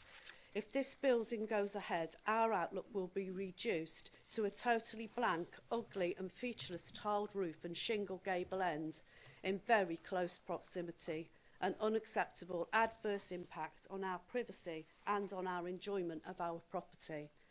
Finally, the visual style of the proposed property is also completely incongruous with the style and character of neighbouring properties. None of these properties share similar characteristics to those of the proposed development, which is clearly an insensitive deviation from the character and historic street scene. We strongly disagree with the planning officer that the impact on our outlook will not be to a significantly detrimental level. His report clearly massively underestimates the detrimental impact of all of us objecting. We urge you strongly to refuse this application on the following grounds. 1, it does not meet the criteria for House 8, paragraphs 1 and 2. That's about scale and effect on amenity. 2, it contravenes House 11, and that's about the privacy and inappropriate infilling. And 3, it's non-compliant with ENV 27, paragraphs 1 and 2. Thank you for your attention. Right, thank you. Any member who would like to ask any questions? I know, no, you wanted. I think we'll go for members who want to ask any questions while they're sitting there, and then I can allow them back to their seats. Well, no, just to the people sitting there. Okay. Would you like to come and sit back down in your seats? Thank you. Okay, and I know the local member, Councillor Bird, would like to say some things as well. So I'll take Councillor Bird first. Thank you very much, Chair. Thank you to Esther and Bobby as well for the information. And I'd like to thank the committee for turning up on site today so they could see firsthand the situation. I firmly believe it is an overdevelopment of the site. It's not a particularly big site, and I do believe that the size and scale is not in keeping with the street scene. Its design certainly isn't in keeping with the street scene. I think it will, I know it will have an overbearing effect on all three properties, probably affecting number 47 the most, 45 the most, but it will have a devastating effect on all three properties. I really do urge the committee to think long and hard about the way they vote tonight. I know it's getting harder for us to go against an officer's recommendation, but I was quite shocked when I read the report, because initially when I started talking to the planning officer, he thought it was quite big and overbearing himself, and when it came to the report and I read it, I was amazed. So again, my points are that it is an overdevelopment of the site. It's not in keeping with the street scene as far as size and design is concerned. It will have a massive overbearing effect on the three adjacent properties. There are a desperate shortage of bungalows. I know this isn't a planning issue, but I feel very passionately about it.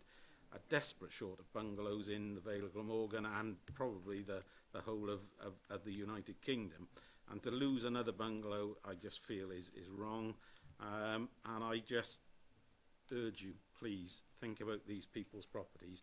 This is a property developer doing this, not a resident. So, thank you. And I will be voting. I'm proposing to go against the officer's recommendation. Okay. Okay. Thank you. I heard that. So I'll be putting that motion first. Any other member now who wants to speak? We did have a site visit today, so there are people who visited the site that can speak on this issue with some clarity, and Andrew Parker showed his hand first. Fine. Thank you, Chair. I'm glad to see that we've got a condition relating to the trees to the rear. They are particularly tall, those trees, so the root structure criteria is one that's very important. I'm thinking of the two, and if you look on the site plan, the little piece sticking up to the right-hand side will undoubtedly have an effect, because that tree, the roots of that tree extend far outside the canopy. So I just put that through really to ask Marcus to double-check that condition when it comes in. Thank you. Thank you. Councillor Anthony Powell. Thanks, Chair. I've heard that, I couldn't make the site meeting this morning, but I heard that it doesn't fit in with the street scene. It's unneighbourly. It's intrusive. It's overbearing. And also that it may not comply with certain policies. That's what I've heard. And I just wondered if the officer can convince me that I should be supporting the officer's recommendation. Obviously, this is an application for a new dwelling. It is on the site of an existing house. It meets the council's criteria in respect of amenity space provided when the development is built. So we can't say it's overdevelopment of the site. It meets the council's requirements in terms of parking provision. In terms of its design, it is a relatively modern design, although it is I say modern, we did have the design up previously, but you will notice it is a fairly typical design of properties in the Vale of Glamorgan. The street we're talking about is of an era. That being said, I wouldn't call it historic. I think it's it has a certain character, but that character is not in any way protected by the council's policies. And in terms of the policies which were referred to, they are very generic policies. Obviously, they're it's all a matter of how you judge development in those against those policies. Your officers have looked at this in comparison to other schemes which have been allowed. They are very much of the opinion there is no overbearing impact on either neighbour or the neighbour to the rear. There have been amendments during the course of the scheme to ensure that there is no overlooking from windows of the property to the rear. Overall, I think it is key to note the property will be 6.9 metres to the ridge of the main part of the property, which we see there, 7.5 to the ridge of the side part of it, the wing, which is, if you like, the two-storey. That isn't double the height of what's there now. What's there now is 4.5 metres. It's, in many ways, it is akin to what happens throughout the Vale of Glamorgan to bungalows, which they are turned into dormer bungalows, and it is akin to what has happened elsewhere. So I really do strongly suggest that if this were to be refused, it would be very, very difficult to defend on appeal. It does meet the criteria as set out in the supplementary planning guidance for residential development.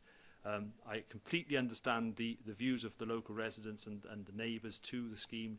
Change is sometimes quite difficult to accept, but I do think that it is not unacceptable in planning terms. Councillor Hartree? No? Right, okay then, it's Councillor John Drysdale. Just some clarification, Chair. We've had a proposal that's been seconded to go against the officer's recommendation. Where do we stand with the discussions we had about, therefore, deferring in order to construct reasons for refusal, etc.? Because we know there was confusion over this, and I think the confusion lies in the phrase that's used in the guidance, that the committee is minded to go against an officer's recommendation, when actually it doesn't mean a committee opinion, it's just a proposal that's been seconded. So is that active yet? No. Yeah. Yeah. Okay. So anybody else before I put it to the vote? We've had a motion put to the floor, and that is to refuse the application. Yeah. Yeah. Yeah. Yeah. He did read the reasons out. Do you want to? Let's take Councillor Hodges first, and then we can get on with the vote. Yeah. A point that Marcus just made was you said sort of there is a move in many places to convert bungalows into dormers, so they're not two-storey effectively, they're like the one and a bit that dormers are. But this is actually a demolition and a total rebuild, isn't it? Yeah, so it's not the same. This isn't a dormer bungalow. This isn't an attempt to convert the existing property. The point I'm making is that in many ways it is similar, and certainly similar in terms of its impact on the neighbouring properties. Councillor Bird moved that it be refused. Who seconded you? It was Councillor Val Hartree, yeah. Okay, then can you give us those reasons for refusal? Yeah, I think I said it was overdevelopment of the site, which Marcus disagrees on.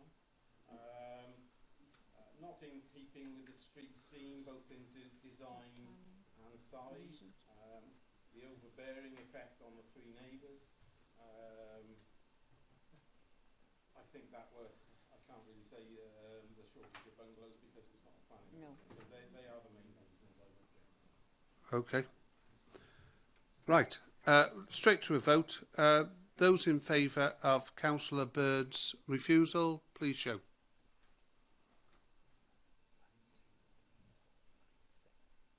Six. Okay. Those in favour of the officer's recommendation, please show.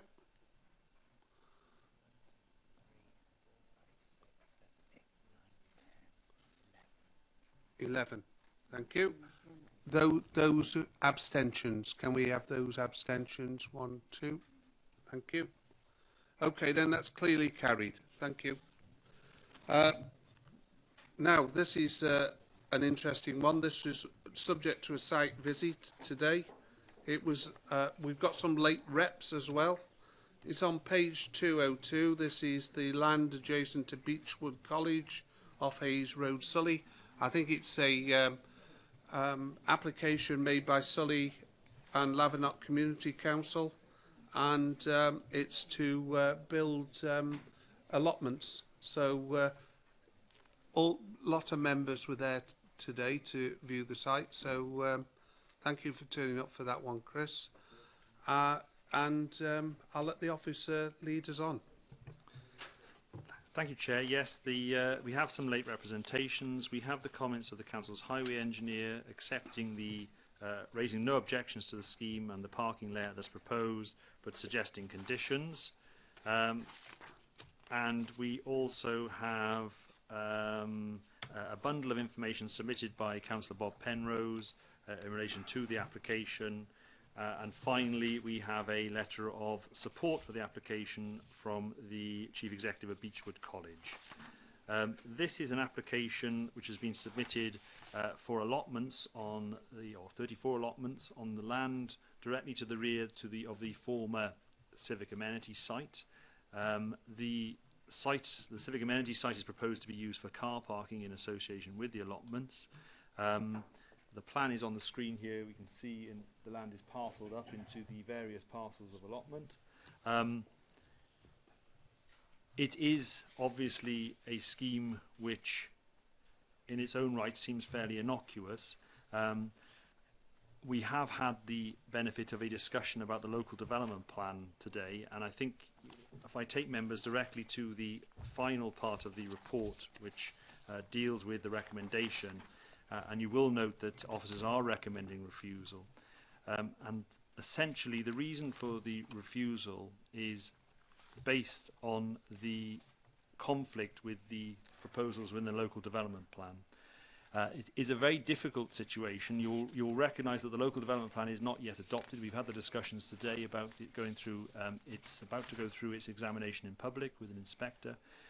However, one key part of that plan is the Gypsy and Traveller allocation, which has to be provided. Welsh Government stipulate that it must be considered as part of the assessment of the LDP, which has gone on for a number of years. And if you look in the report, it does deal with the length of time that the issue of gypsies and travellers have been looked at. Essentially, there is a requirement in the Vale of Glamorgan for 18 gypsy and traveller pitches. The council has gone through a process of looking for the suitable site for these pitches, and ultimately the LDP has concluded that this site is the correct site. I do have the LDP here. It is policy MG5, gypsy and traveller site of the LDP.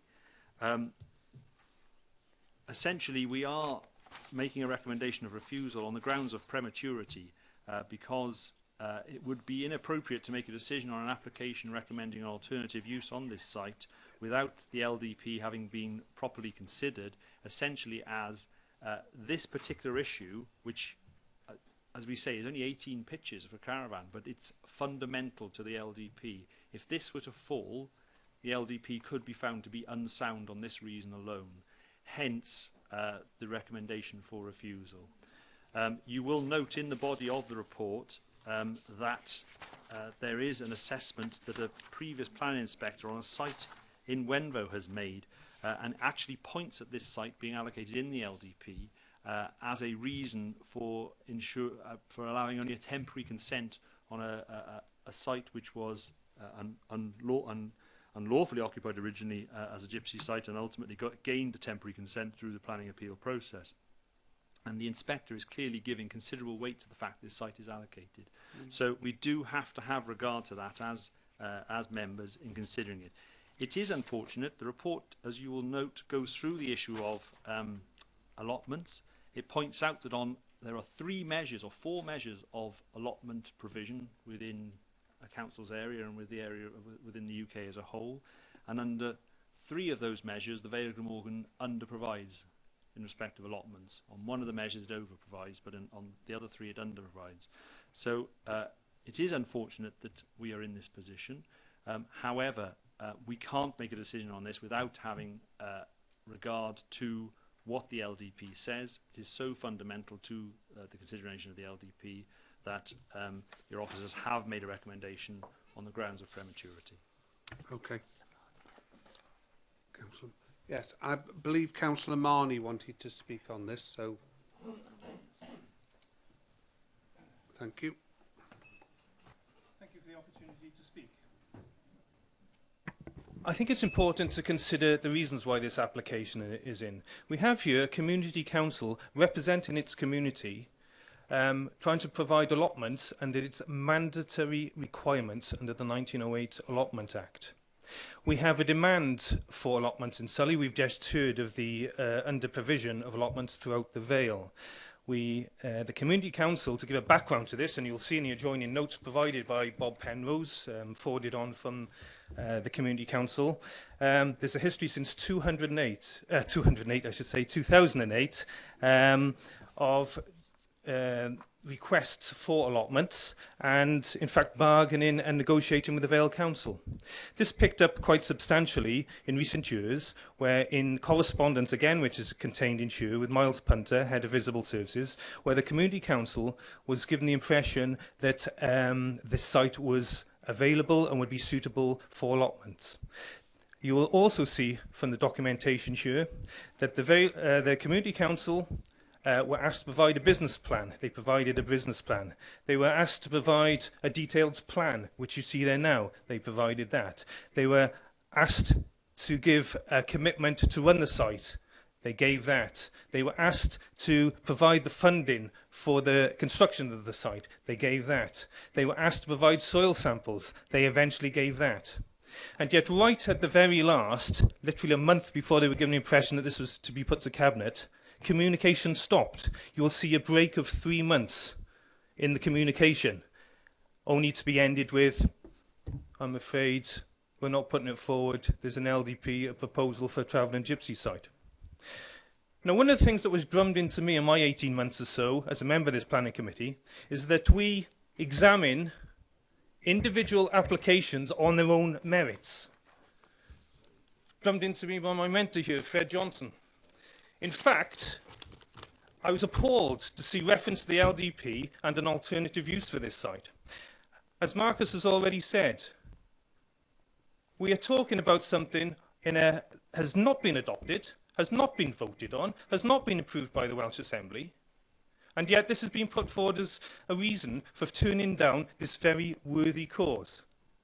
There has been no reason given here as to why this should not go ahead, and in fact, in Marcus, in bringing forward the LDP, he likes to quote one part of it, but then misses out this bit, which they've actually put in the report here. In development management decisions, the weight to be attached to an emerging draft LDP will, in general, depend on the stage it has reached, but does not simply increase as the plan progresses.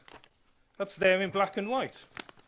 Ironically, we've already mentioned MG7 here earlier, which says the plan should consider future proposals for new allotment provision with regard to existing levels of facilities. If any councillor here opposed any planning application on the basis that there may be a future planning application years down the road, you'd get laughed out of this chamber. You are here to determine this application on its merits. Okay, don't want to guillotine you, but yeah, 3 minutes is up. It's always a pleasure to have you at the table. I'm delighted to hear John's comments about his determination to see more allotments. Yeah, okay. I understand we've got 2 members. Are both of the Community Council? Yeah, lovely. Would you like to step forward, Mr. Christopher Tatt and Mr. Darren Jackson? Only one's of the Community Council. Oh, one's on the Community Council. Mr. Tatt, yeah. Lovely, thank you. Is Mr. Tatt going to go first? Oh, right, okay then. Darren is going to go first. Lovely, thank you. Okay, Darren, you've got 3 minutes and we'll hear what you have to say. Thank you. Somebody has got their microphone on. Okay. Thank you, Chair. Good evening. First and foremost, to just introduce myself, I'm the Director of Education at Beechwood College. I feel incredibly privileged to have been part of the team having set the college up originally in 2004. I think first and foremost, though, I need to stress that I'm here speaking on behalf of the staff team and, more importantly, the student body of the college. Many of our young people have complex needs, particularly relating to communication, and are therefore not able to share their views. However, I also feel it's vitally important that I make you aware that this is not a typical college. Beechwood College is not a college where students attend and go home each day. the majority of our young people live at Beechwood College and therefore are residents within the community. And so their views, I feel, should very much be taken forward into consideration here today. The campus, as I'm sure you're aware, is very closely adjacent to the proposed site. And the background for developing the campus stems right back to when we initially purchased the site from the Vale of Glamorgan back in 2001. Now, as you would appreciate, setting up a specialist service, which at the time was the first of its kind in Wales and remains quite a unique service across the UK, catering for people with profound and complex needs. I can't stress that enough. I think in relation to the service we offer, there are probably only half a dozen services across the UK. We developed the service at the Hayes Road site because it had a community feel, but there were no immediate neighbours. Now, I'm not going to sit here, certainly in the time available, and try and educate you on the importance and the impairments experienced by those with autism, but it is a group of social impairments, which means social interaction and communication is one of the biggest barriers for them. Therefore, community involvement is important, but it has to be on a balanced, risk-managed way. Beechwood College, as I said, was the first college registered by ELWA at the time, now the Department for Education and Skills, and it has become an integral part of the community.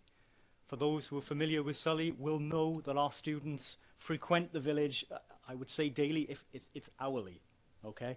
And I can't stress how we've seen the community evolve over the years to become accepting of our young people and the complex needs they have.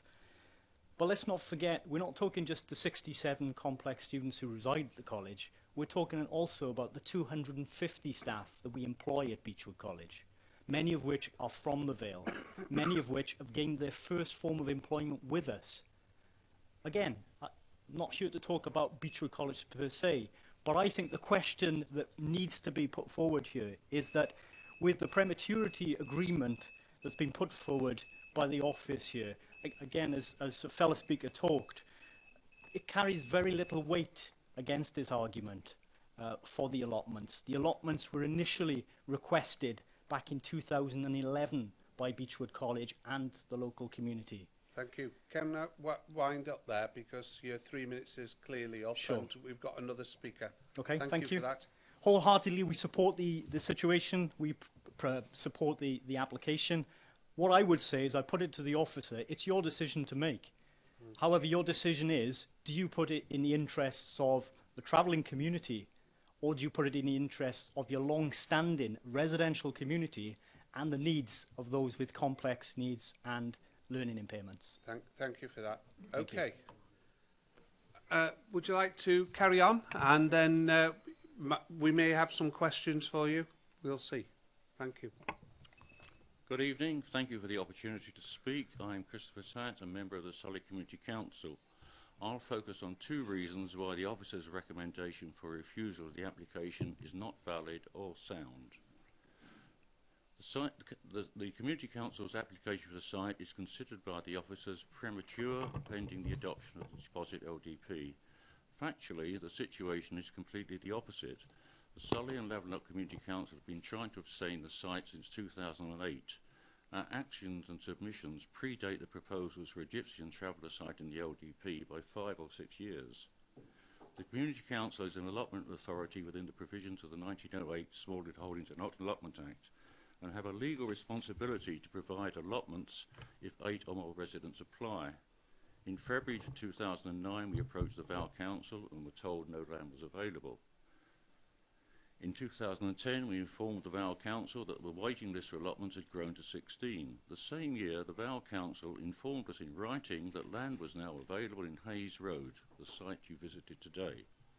Miles Punter, Director of Visible Services, encouraged us to put together an allotment business plan for the site, which is adjacent to Beechwood College, the only one in Wales, which cares for over 60 residential students with autism.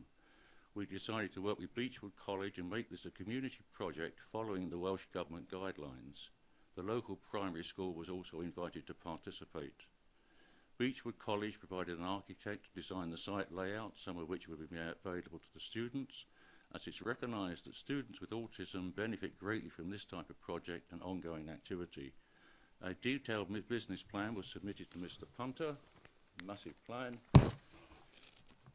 long before the revised LDP deposit was published. We were told in writing it was a sound plan, a sound business plan. He would submit it to Cabinet, but first wanted to carry out soil tests to make sure the land was suitable.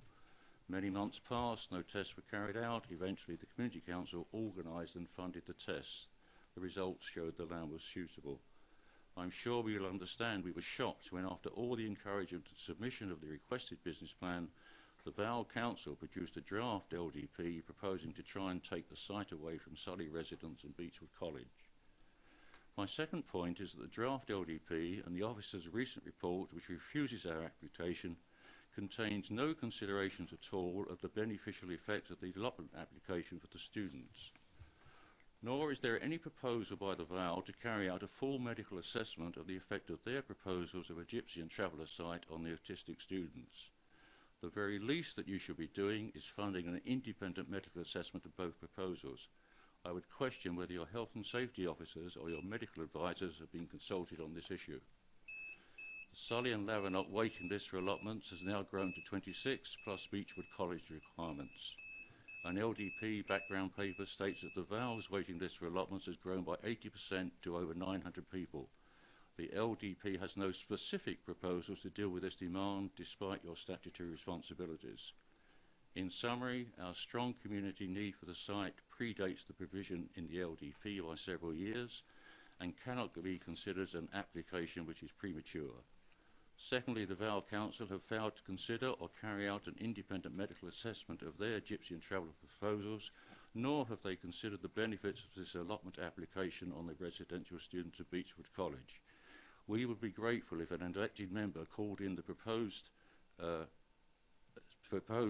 independent medical assessment in support of this application. Thank you. Right. Any member wish to question the speakers? Councillor Chris Franks.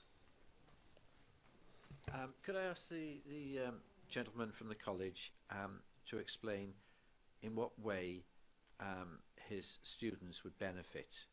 Well, that's my question. That's fine, thank you. Yeah, I mean, research speaks for itself. Significant amount of research out there with regards to ecotherapy and the benefits that young people can have from working outdoors. I think it's also really important to note that the young people we support struggle to work within conventional classroom settings, and therefore it's important that they're outside, engaged within the community, but within a risk-managed setting. Now, the biggest problem we have is finding work-based learning opportunities for our young people because of the associated risks with their complex needs. Having a risk-managed environment here where our students could work with outdoor facilities, working with the wider community, giving something back to the community, would just work tenfold for us. And I draw attention, it's a fantastic piece of research by the charity Mind in 2013. Feel better outside, feel better inside. It's scientifically proven that those opportunities for our young people would improve their self-esteem, their motivation, and decrease their anxiety. Thank you. Councillor James. Thank you, Chairman. Can I ask, in relation to the college, have you made any representations to the council's LDP process to bring attention to the council the importance of your establishment and the work you do, and the relevance to this site in particular, to the intention of the council to make it available for gypsy travellers? I'm just wondering whether you've actually had taken advantage of the opportunity to make your representations in that process. Thank you. Yes, I can confirm we have made a representation along those lines. And again, it stems back to us originally putting forward a request to be considered back in 2011. For us, this is a critical need for our students, but as I say, a critical need of us feeling valued within the community. After all, many of our young people have been residents with us for 5-6 years. They're not on a temporary basis with us. Thank you. Thank you. And any other member? Yes, Councillor Rona Probert. Thank you, Chair. Could I just ask about Beechwood College, because I don't know well, I know where it is, but I don't know the site. How big are the grounds, and how much land do you have available at the moment? I don't know it. You've put me on the spot now. I don't know the exact. I couldn't give you the specific measurements as such. The ground itself, it does provide well for the young people. However, this is not about institutionalising the young people. This is not about keeping them on campus. This is about inclusion within the community, but within a risk-managed way. Okay. Anybody else before I ask the speakers to step down? Okay.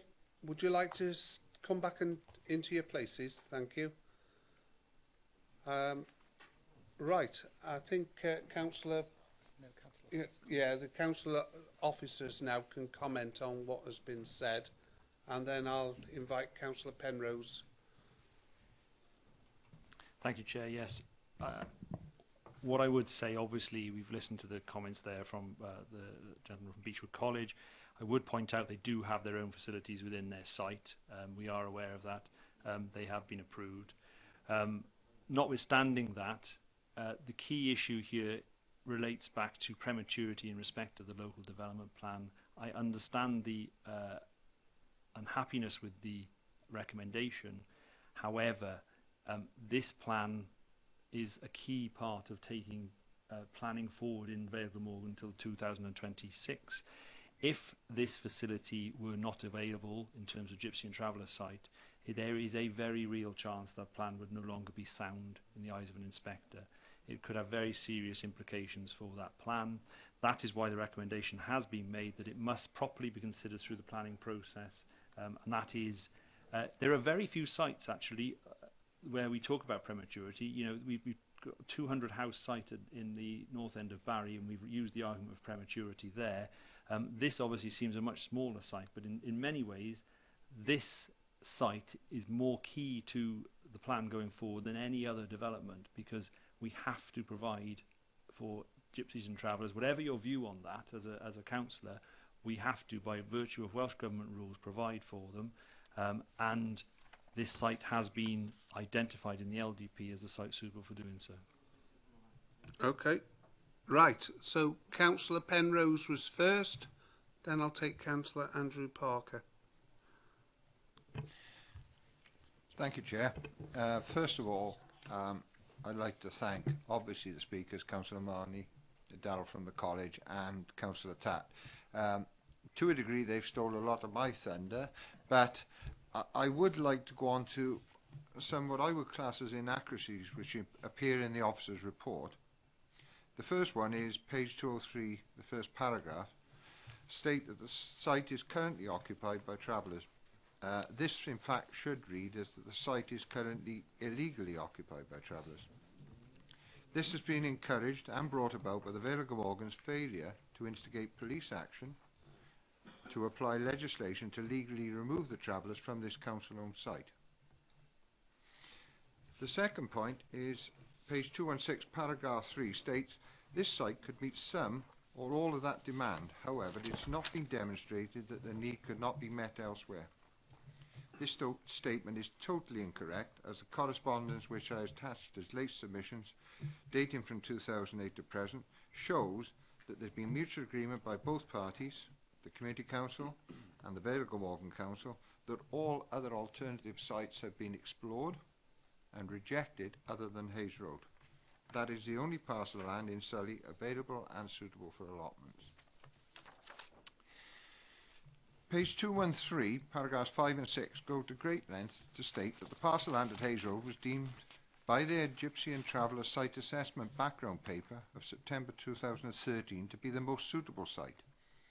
And yet, in the previous Conservative proposed draft LDP, the Gypsy and Traveller Site Assessment Background Paper of 2009, undertaken by the same council officers, concluded that the Hayes Road site was unacceptable.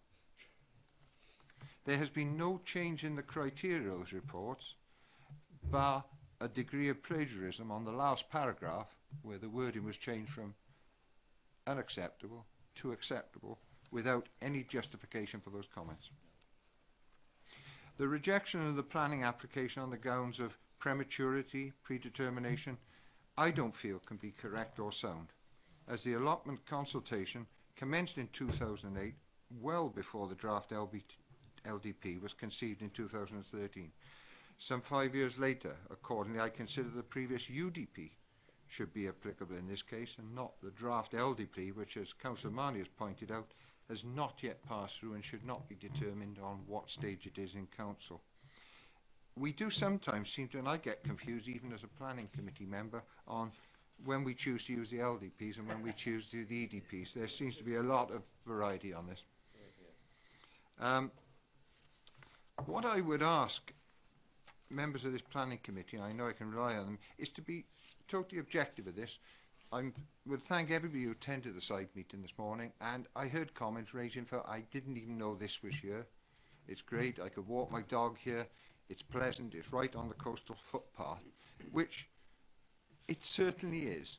And I think it is also part of the coastal zone, which should be unallocated, and I'd like Mark's opinion on this, where residential would not be allowed. And in fact, we had another application which was withdrawn by Phillips of Newport on the old tank farm next door on Hayes Road. And in their plans, they put a barrier distance to respect the actual management of that coastal area. I don't know why the traveller site doesn't.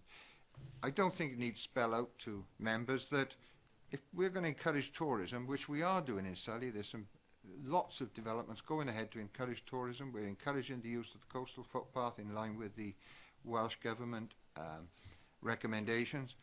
And yet, is it really the position for a gypsy traveller site? Is that fitting in with the whole concept? To take Beechwood's point, I mean, Darrell's put it far more eloquently than I could ever put it, and accordingly I leave you all to draw your own conclusion on that.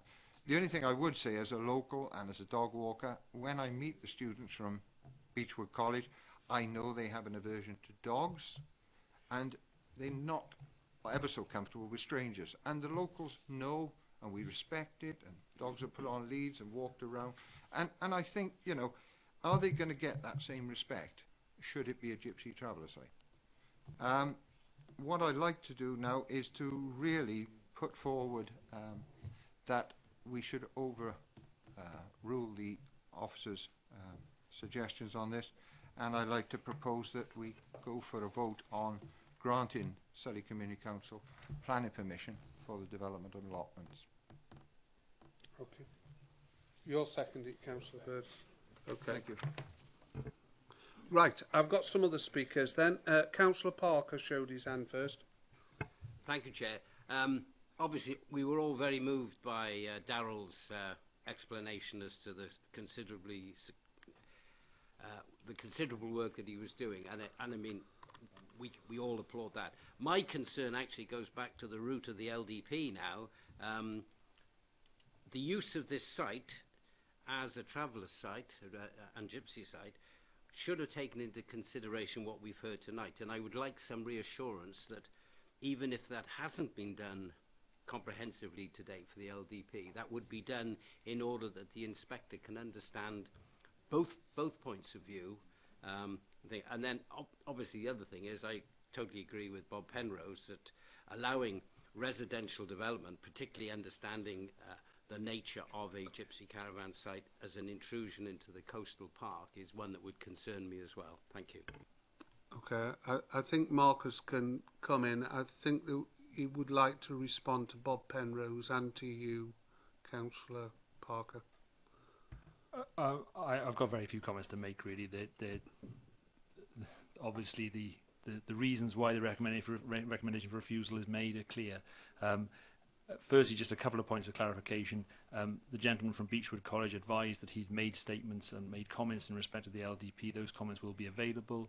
Clearly, when the plan is examined in public, those comments should also be given to the inspector at that examination in public. So it'll be a matter for, obviously, Beechwood College to attend the examination in public and make those comments. Yeah. Secondly, I think obviously I understand the comments that are made by in respect of the use and obviously the concerns about the use of the site as a Gypsy and Traveller site. What your officers are recommending is refusal at this stage because the LDP has not been through its examination in public and has not been clarified. It has not been clarified that the inspector has either accepted this or dismissed this site. It is a key part of the LDP, and that is why your officers are making this recommendation. As a council, we have to make provision. The background papers state that we have to make provision for 18 units of traveller accommodation. The LDP has identified this site.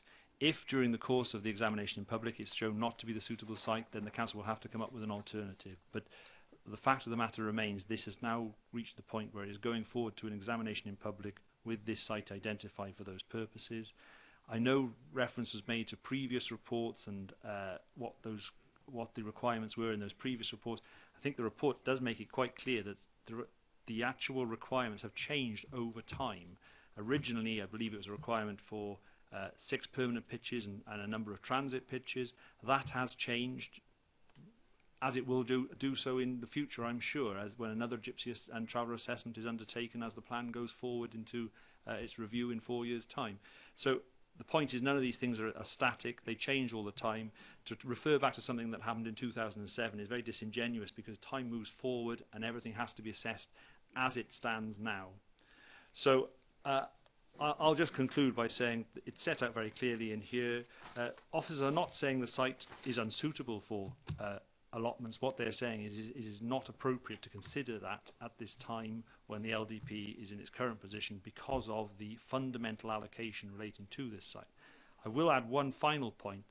Members need to be aware of the very grave concerns of the Environmental Health Officer regarding soil quality. The members who were on the site visit may have noticed the Environmental Health Officer approached me on site as the site visit closed and said the soil tests that have been done in no way satisfied him in respect of the soil quality there, and he is very concerned, given the previous uses, that a full soil assessment would need to be done. That would apply to its use as a Gypsy Traveller site, absolutely, but it certainly applies to its use for growing fruit and vegetables on that site. So obviously members who are looking to move approval of the application would need to consider that in terms of any conditions they wish to apply to a consent. Because as a council, if we granted planning permission and someone got poisoned, we could be liable. Okay. So I'll take them in the order I've received them. It's Councillor James next. Yeah, Mr. Chairman, I think that we're in a very difficult position tonight because what members have shared is information that was not available to us when we discussed the LDP report tonight. We've known about the LDP's policy to have the Gypsy Traveller site at this location, but what we've also heard tonight for the first time is the real risk that this affords to the college next door. And the fact that this college is one of the leading colleges in the UK. You've heard, what's been said about the number of young people engaged there, the nature of their illness, which is challenging in itself. And I have known from previous times when I was leader and visited there, the tremendous success that they've had at this college. But now I'm stunned because we're dealing with an application for allotment, whereas in fact, what I think we're probably at is a realization that perhaps members would have made a different decision to Gypsy Traveller site being here had they realized how close in terms of proximity and the impact. Now that is the thing that's been really brought home tonight. It's not just the fact that there's a different occupation on the neighbouring land, but the impact that's likely to have on the young people and older people who are actually making use of the college and benefiting from its expertise. So I'm really concerned that we're going to have a big debate about allotments. And I'm tempted to think whatever the outcome of the decision on allotments are, that maybe this committee ought to ask the Cabinet to review the allocation at the site for gypsy travellers in the light of the evidence and the information that we've been given tonight, because I think it would be wrong of members not to do that. I think the application in itself, I wasn't aware that there'd been so much history of trying to obtain the allotments on this site. That came out, and I was amazed that to some extent they were led to believe that there was a possibility of allotments on this site. Clearly, I mean, I've been aware for a very long time, as other members have, of an intention to use this for the gypsy traveller site. I hear what Marcus says about what's in the ground there. I think that anybody who uses that site would have to satisfy the authorities, including this one, that a proper and thorough survey had been conducted to ensure that before any use could be made of that land, that it complies with health and safety, with the environment, with the natural resources, whales, etc., etc. So I think what's in the ground is equally affected, whether it be gypsy traveller site or whether it be for allotment site in that respect. So I recognise how important this is for the LDP. I know how difficult it is for officers to have a coach and horses discussed and debated at this point in time. But I honestly feel that whatever happens to the application, we really ought to say to our officers, there must be a review of that site in the light of the impact on the college that we've heard tonight. And whatever happens, I'm happy to move that we do that.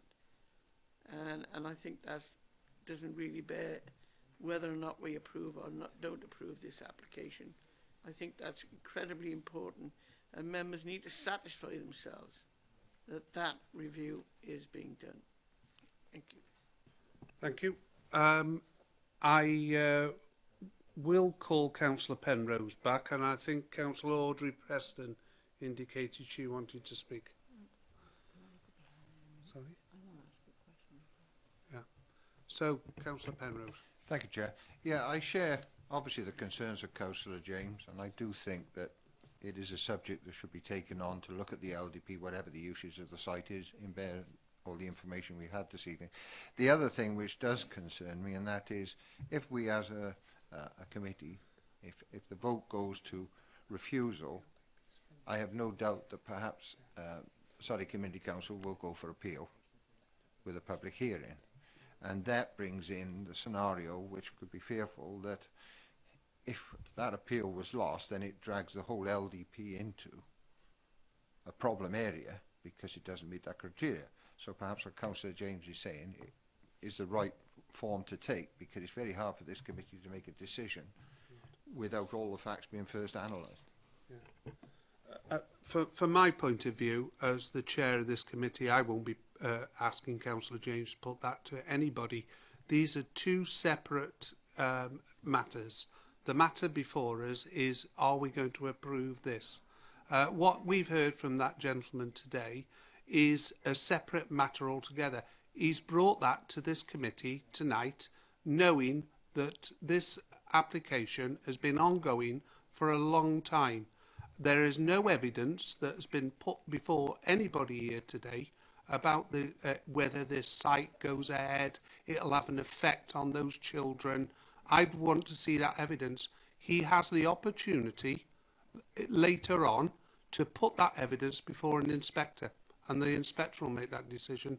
But today, I'm going to ask you to vote on this, what is before us, not on what somebody has told you from over there. We haven't got that on the agenda. We stick to what is before us. Okay? So the next person I've got to speak is Audrey Preston. So, yeah. Yeah. Well, we haven't heard all the speakers yet, Jeff, and Councillor Preston has asked to speak. So. Thank you, Chairman. I'd just like to say, hearing a community councillor speak, I feel that their sort of application or their interest in having allotments has gone back a lot further than the travellers. And surely that should be taken into consideration. And these children, I mean, they are special needs, and I think they'd be much better with allotments there than they would be with travellers, because they are very susceptible to change and things, and I think it's very important that we look after this college. Thank you. Thank you. Next to speak is Councillor Rona Probert.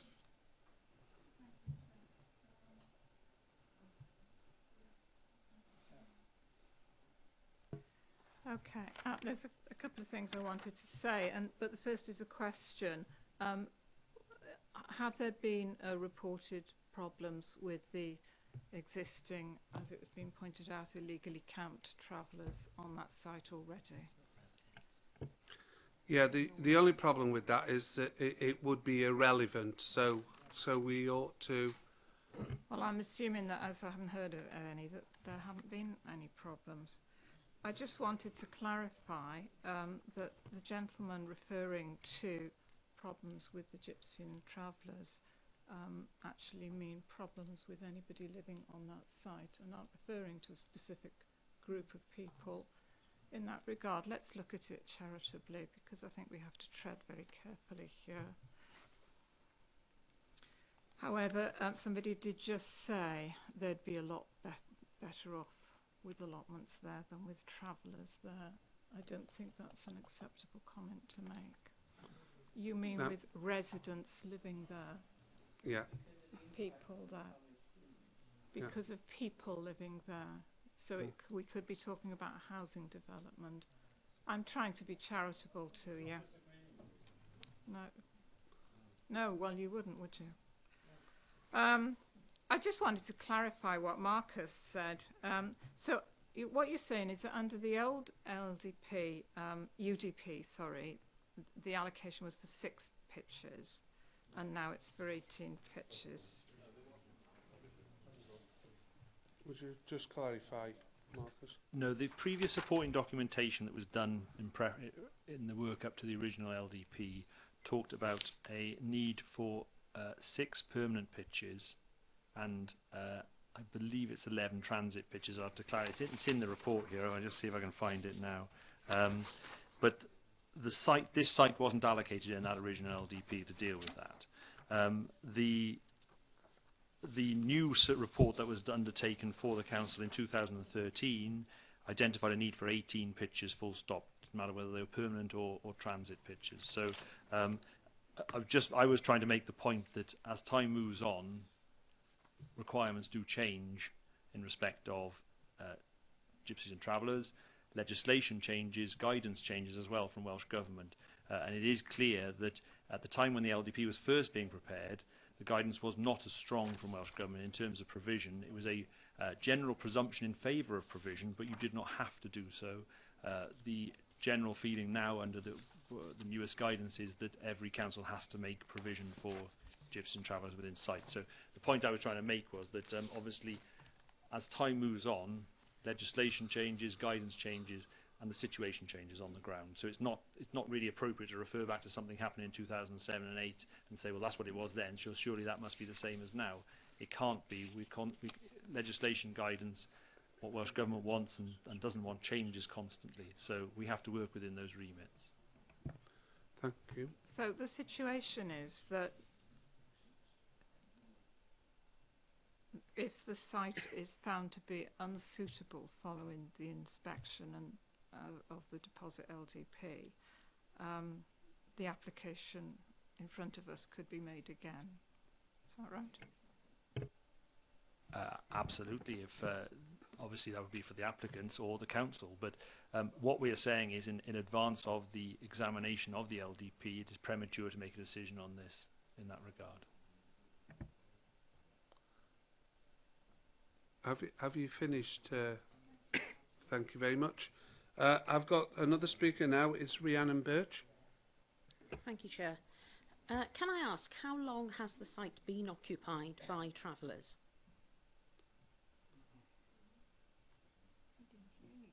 Oh, sorry. I'm not actually certain I can answer that. I don't know the question. I couldn't actually answer whether there had been any issues with the travellers being there either, because that would be a different department to myself. So I wouldn't want to say whether they had or they hadn't. Well, they've been there since since 2010, and when the police were asked if there'd been any incidents reported as a result of, you know, the people who have moved onto that site, they said that there was absolutely no difference in crime rates before they were there or afterwards. I think it's absolutely fascinating that we're talking about a collection of people who use that site, go to work in the morning, pay their taxes. Yeah. Should we stick to the... But they could quite easily put a housing estate there instead, couldn't they? And that would be an intensification.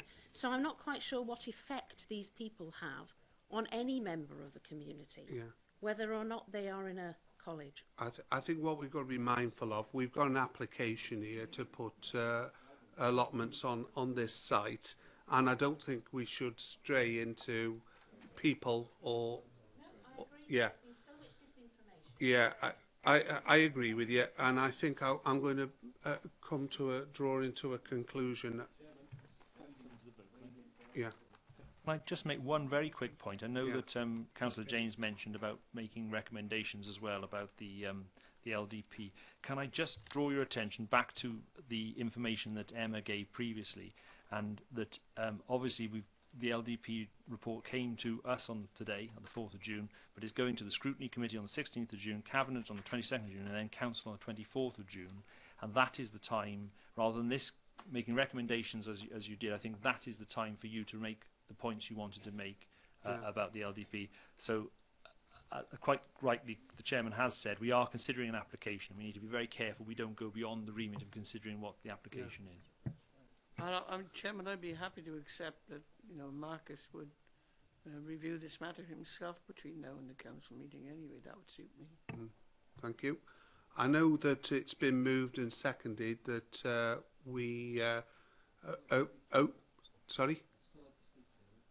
Right, okay then. I'll take you as the... is it something that's relevant, Margaret? Because... Well, it was just one question, but it doesn't matter if you... Yeah, I'd like to move on. I think we've gone into other areas of the site which we shouldn't have done. Yeah, good. Well, if you want to do planning then, Nick? Yeah, good. Can I say, first of all, thank you to Bob for his bundle. I must admit I didn't realise just how far back the intentions of the Community Council came, and also the huge amount of fences and action that they had to provide and get over. I'm surprised by the quote of prematurity, because they tried to set this up years ago, and the application is now in front of us, and this is the application that I'm certainly looking at, which is whether to change of use to community allotments.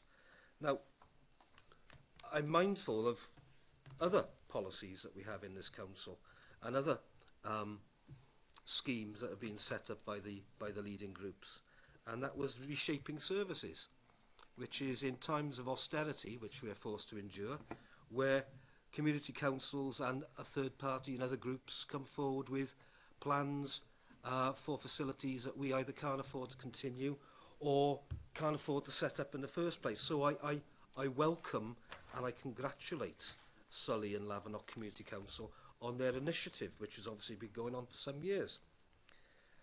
And we've had questions recently in Council about the numbers of allotments and lack of allotments and waiting lists of allotments raised by Councillor Johnson. But the point to me is where I go to page 208 of the report. At the very bottom it goes about the principle of the use. Now, I've always been taught that planning applications is about the use of land, and this is an application about a use of land. It happens to be that they want to change it to community allotments, and it says, as noted above, the site is owned by the council. But obviously with reshaping services there's potential for schemes between councils or between groups to move various good schemes forward.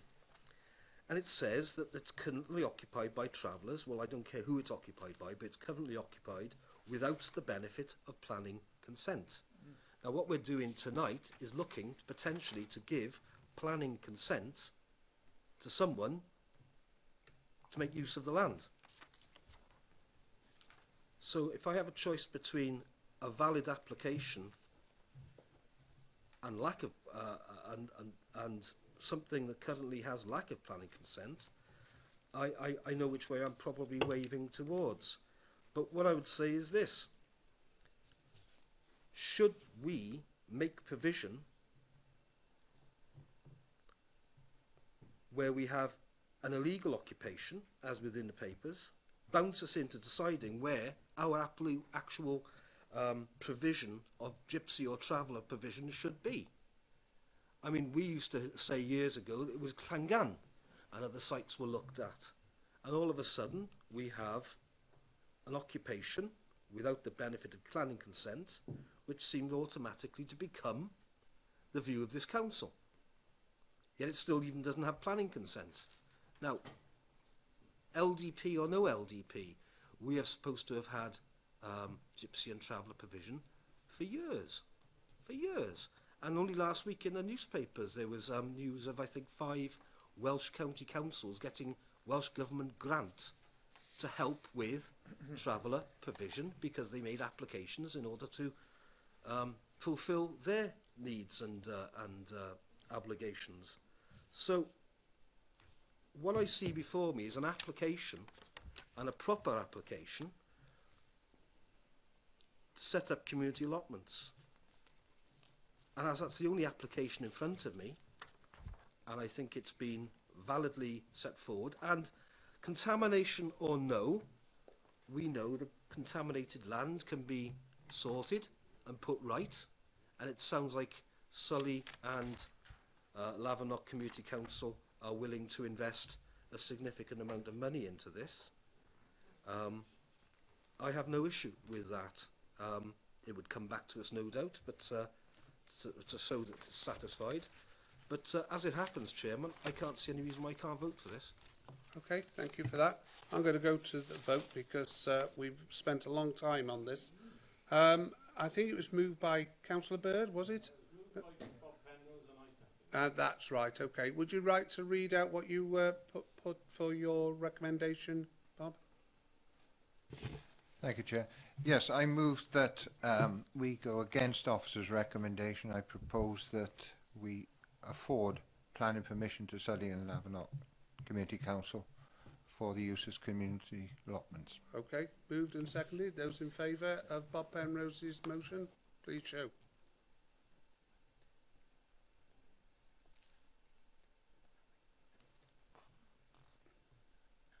Right. Okay, those against?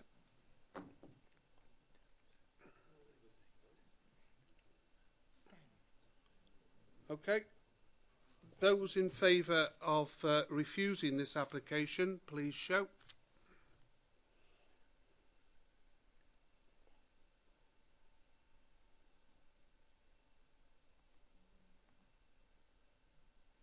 Okay. Those against?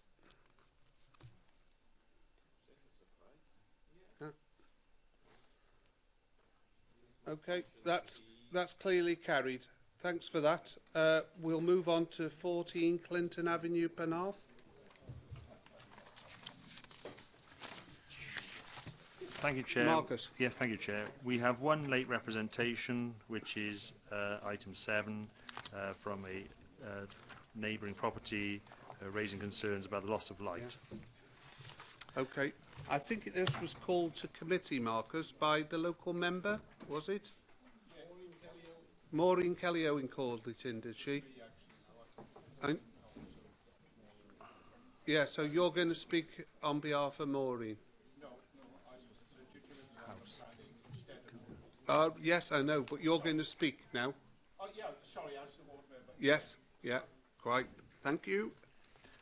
If I Marcus has had a bit of a battering tonight. I think he's going to read off the report first. Sorry, I thought Marcus had said what he wanted to say, and but you want to say some more, do you?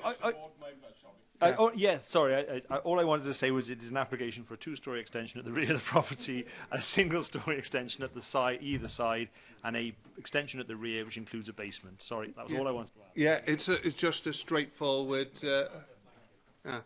Sorry, Clive.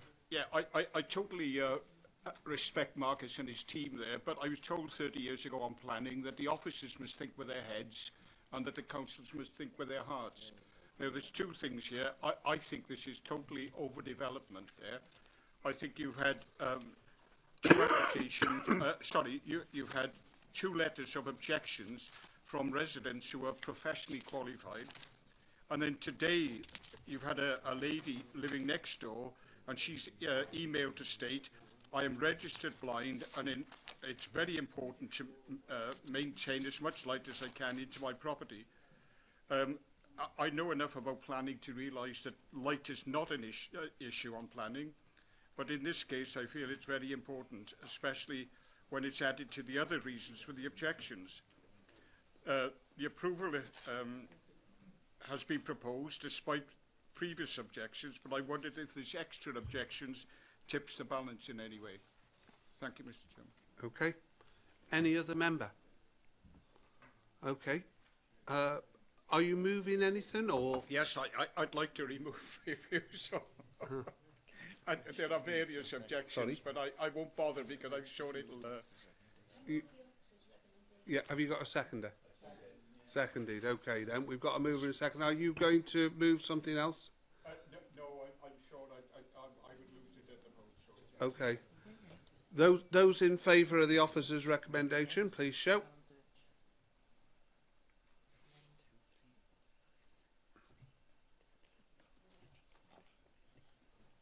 And those against? I won't go against. Just abstain. Are you just abstaining? Okay then, well that was clearly carried. Thanks, it's been a long night, but thanks for your indulgence. No, all I want is Yeah.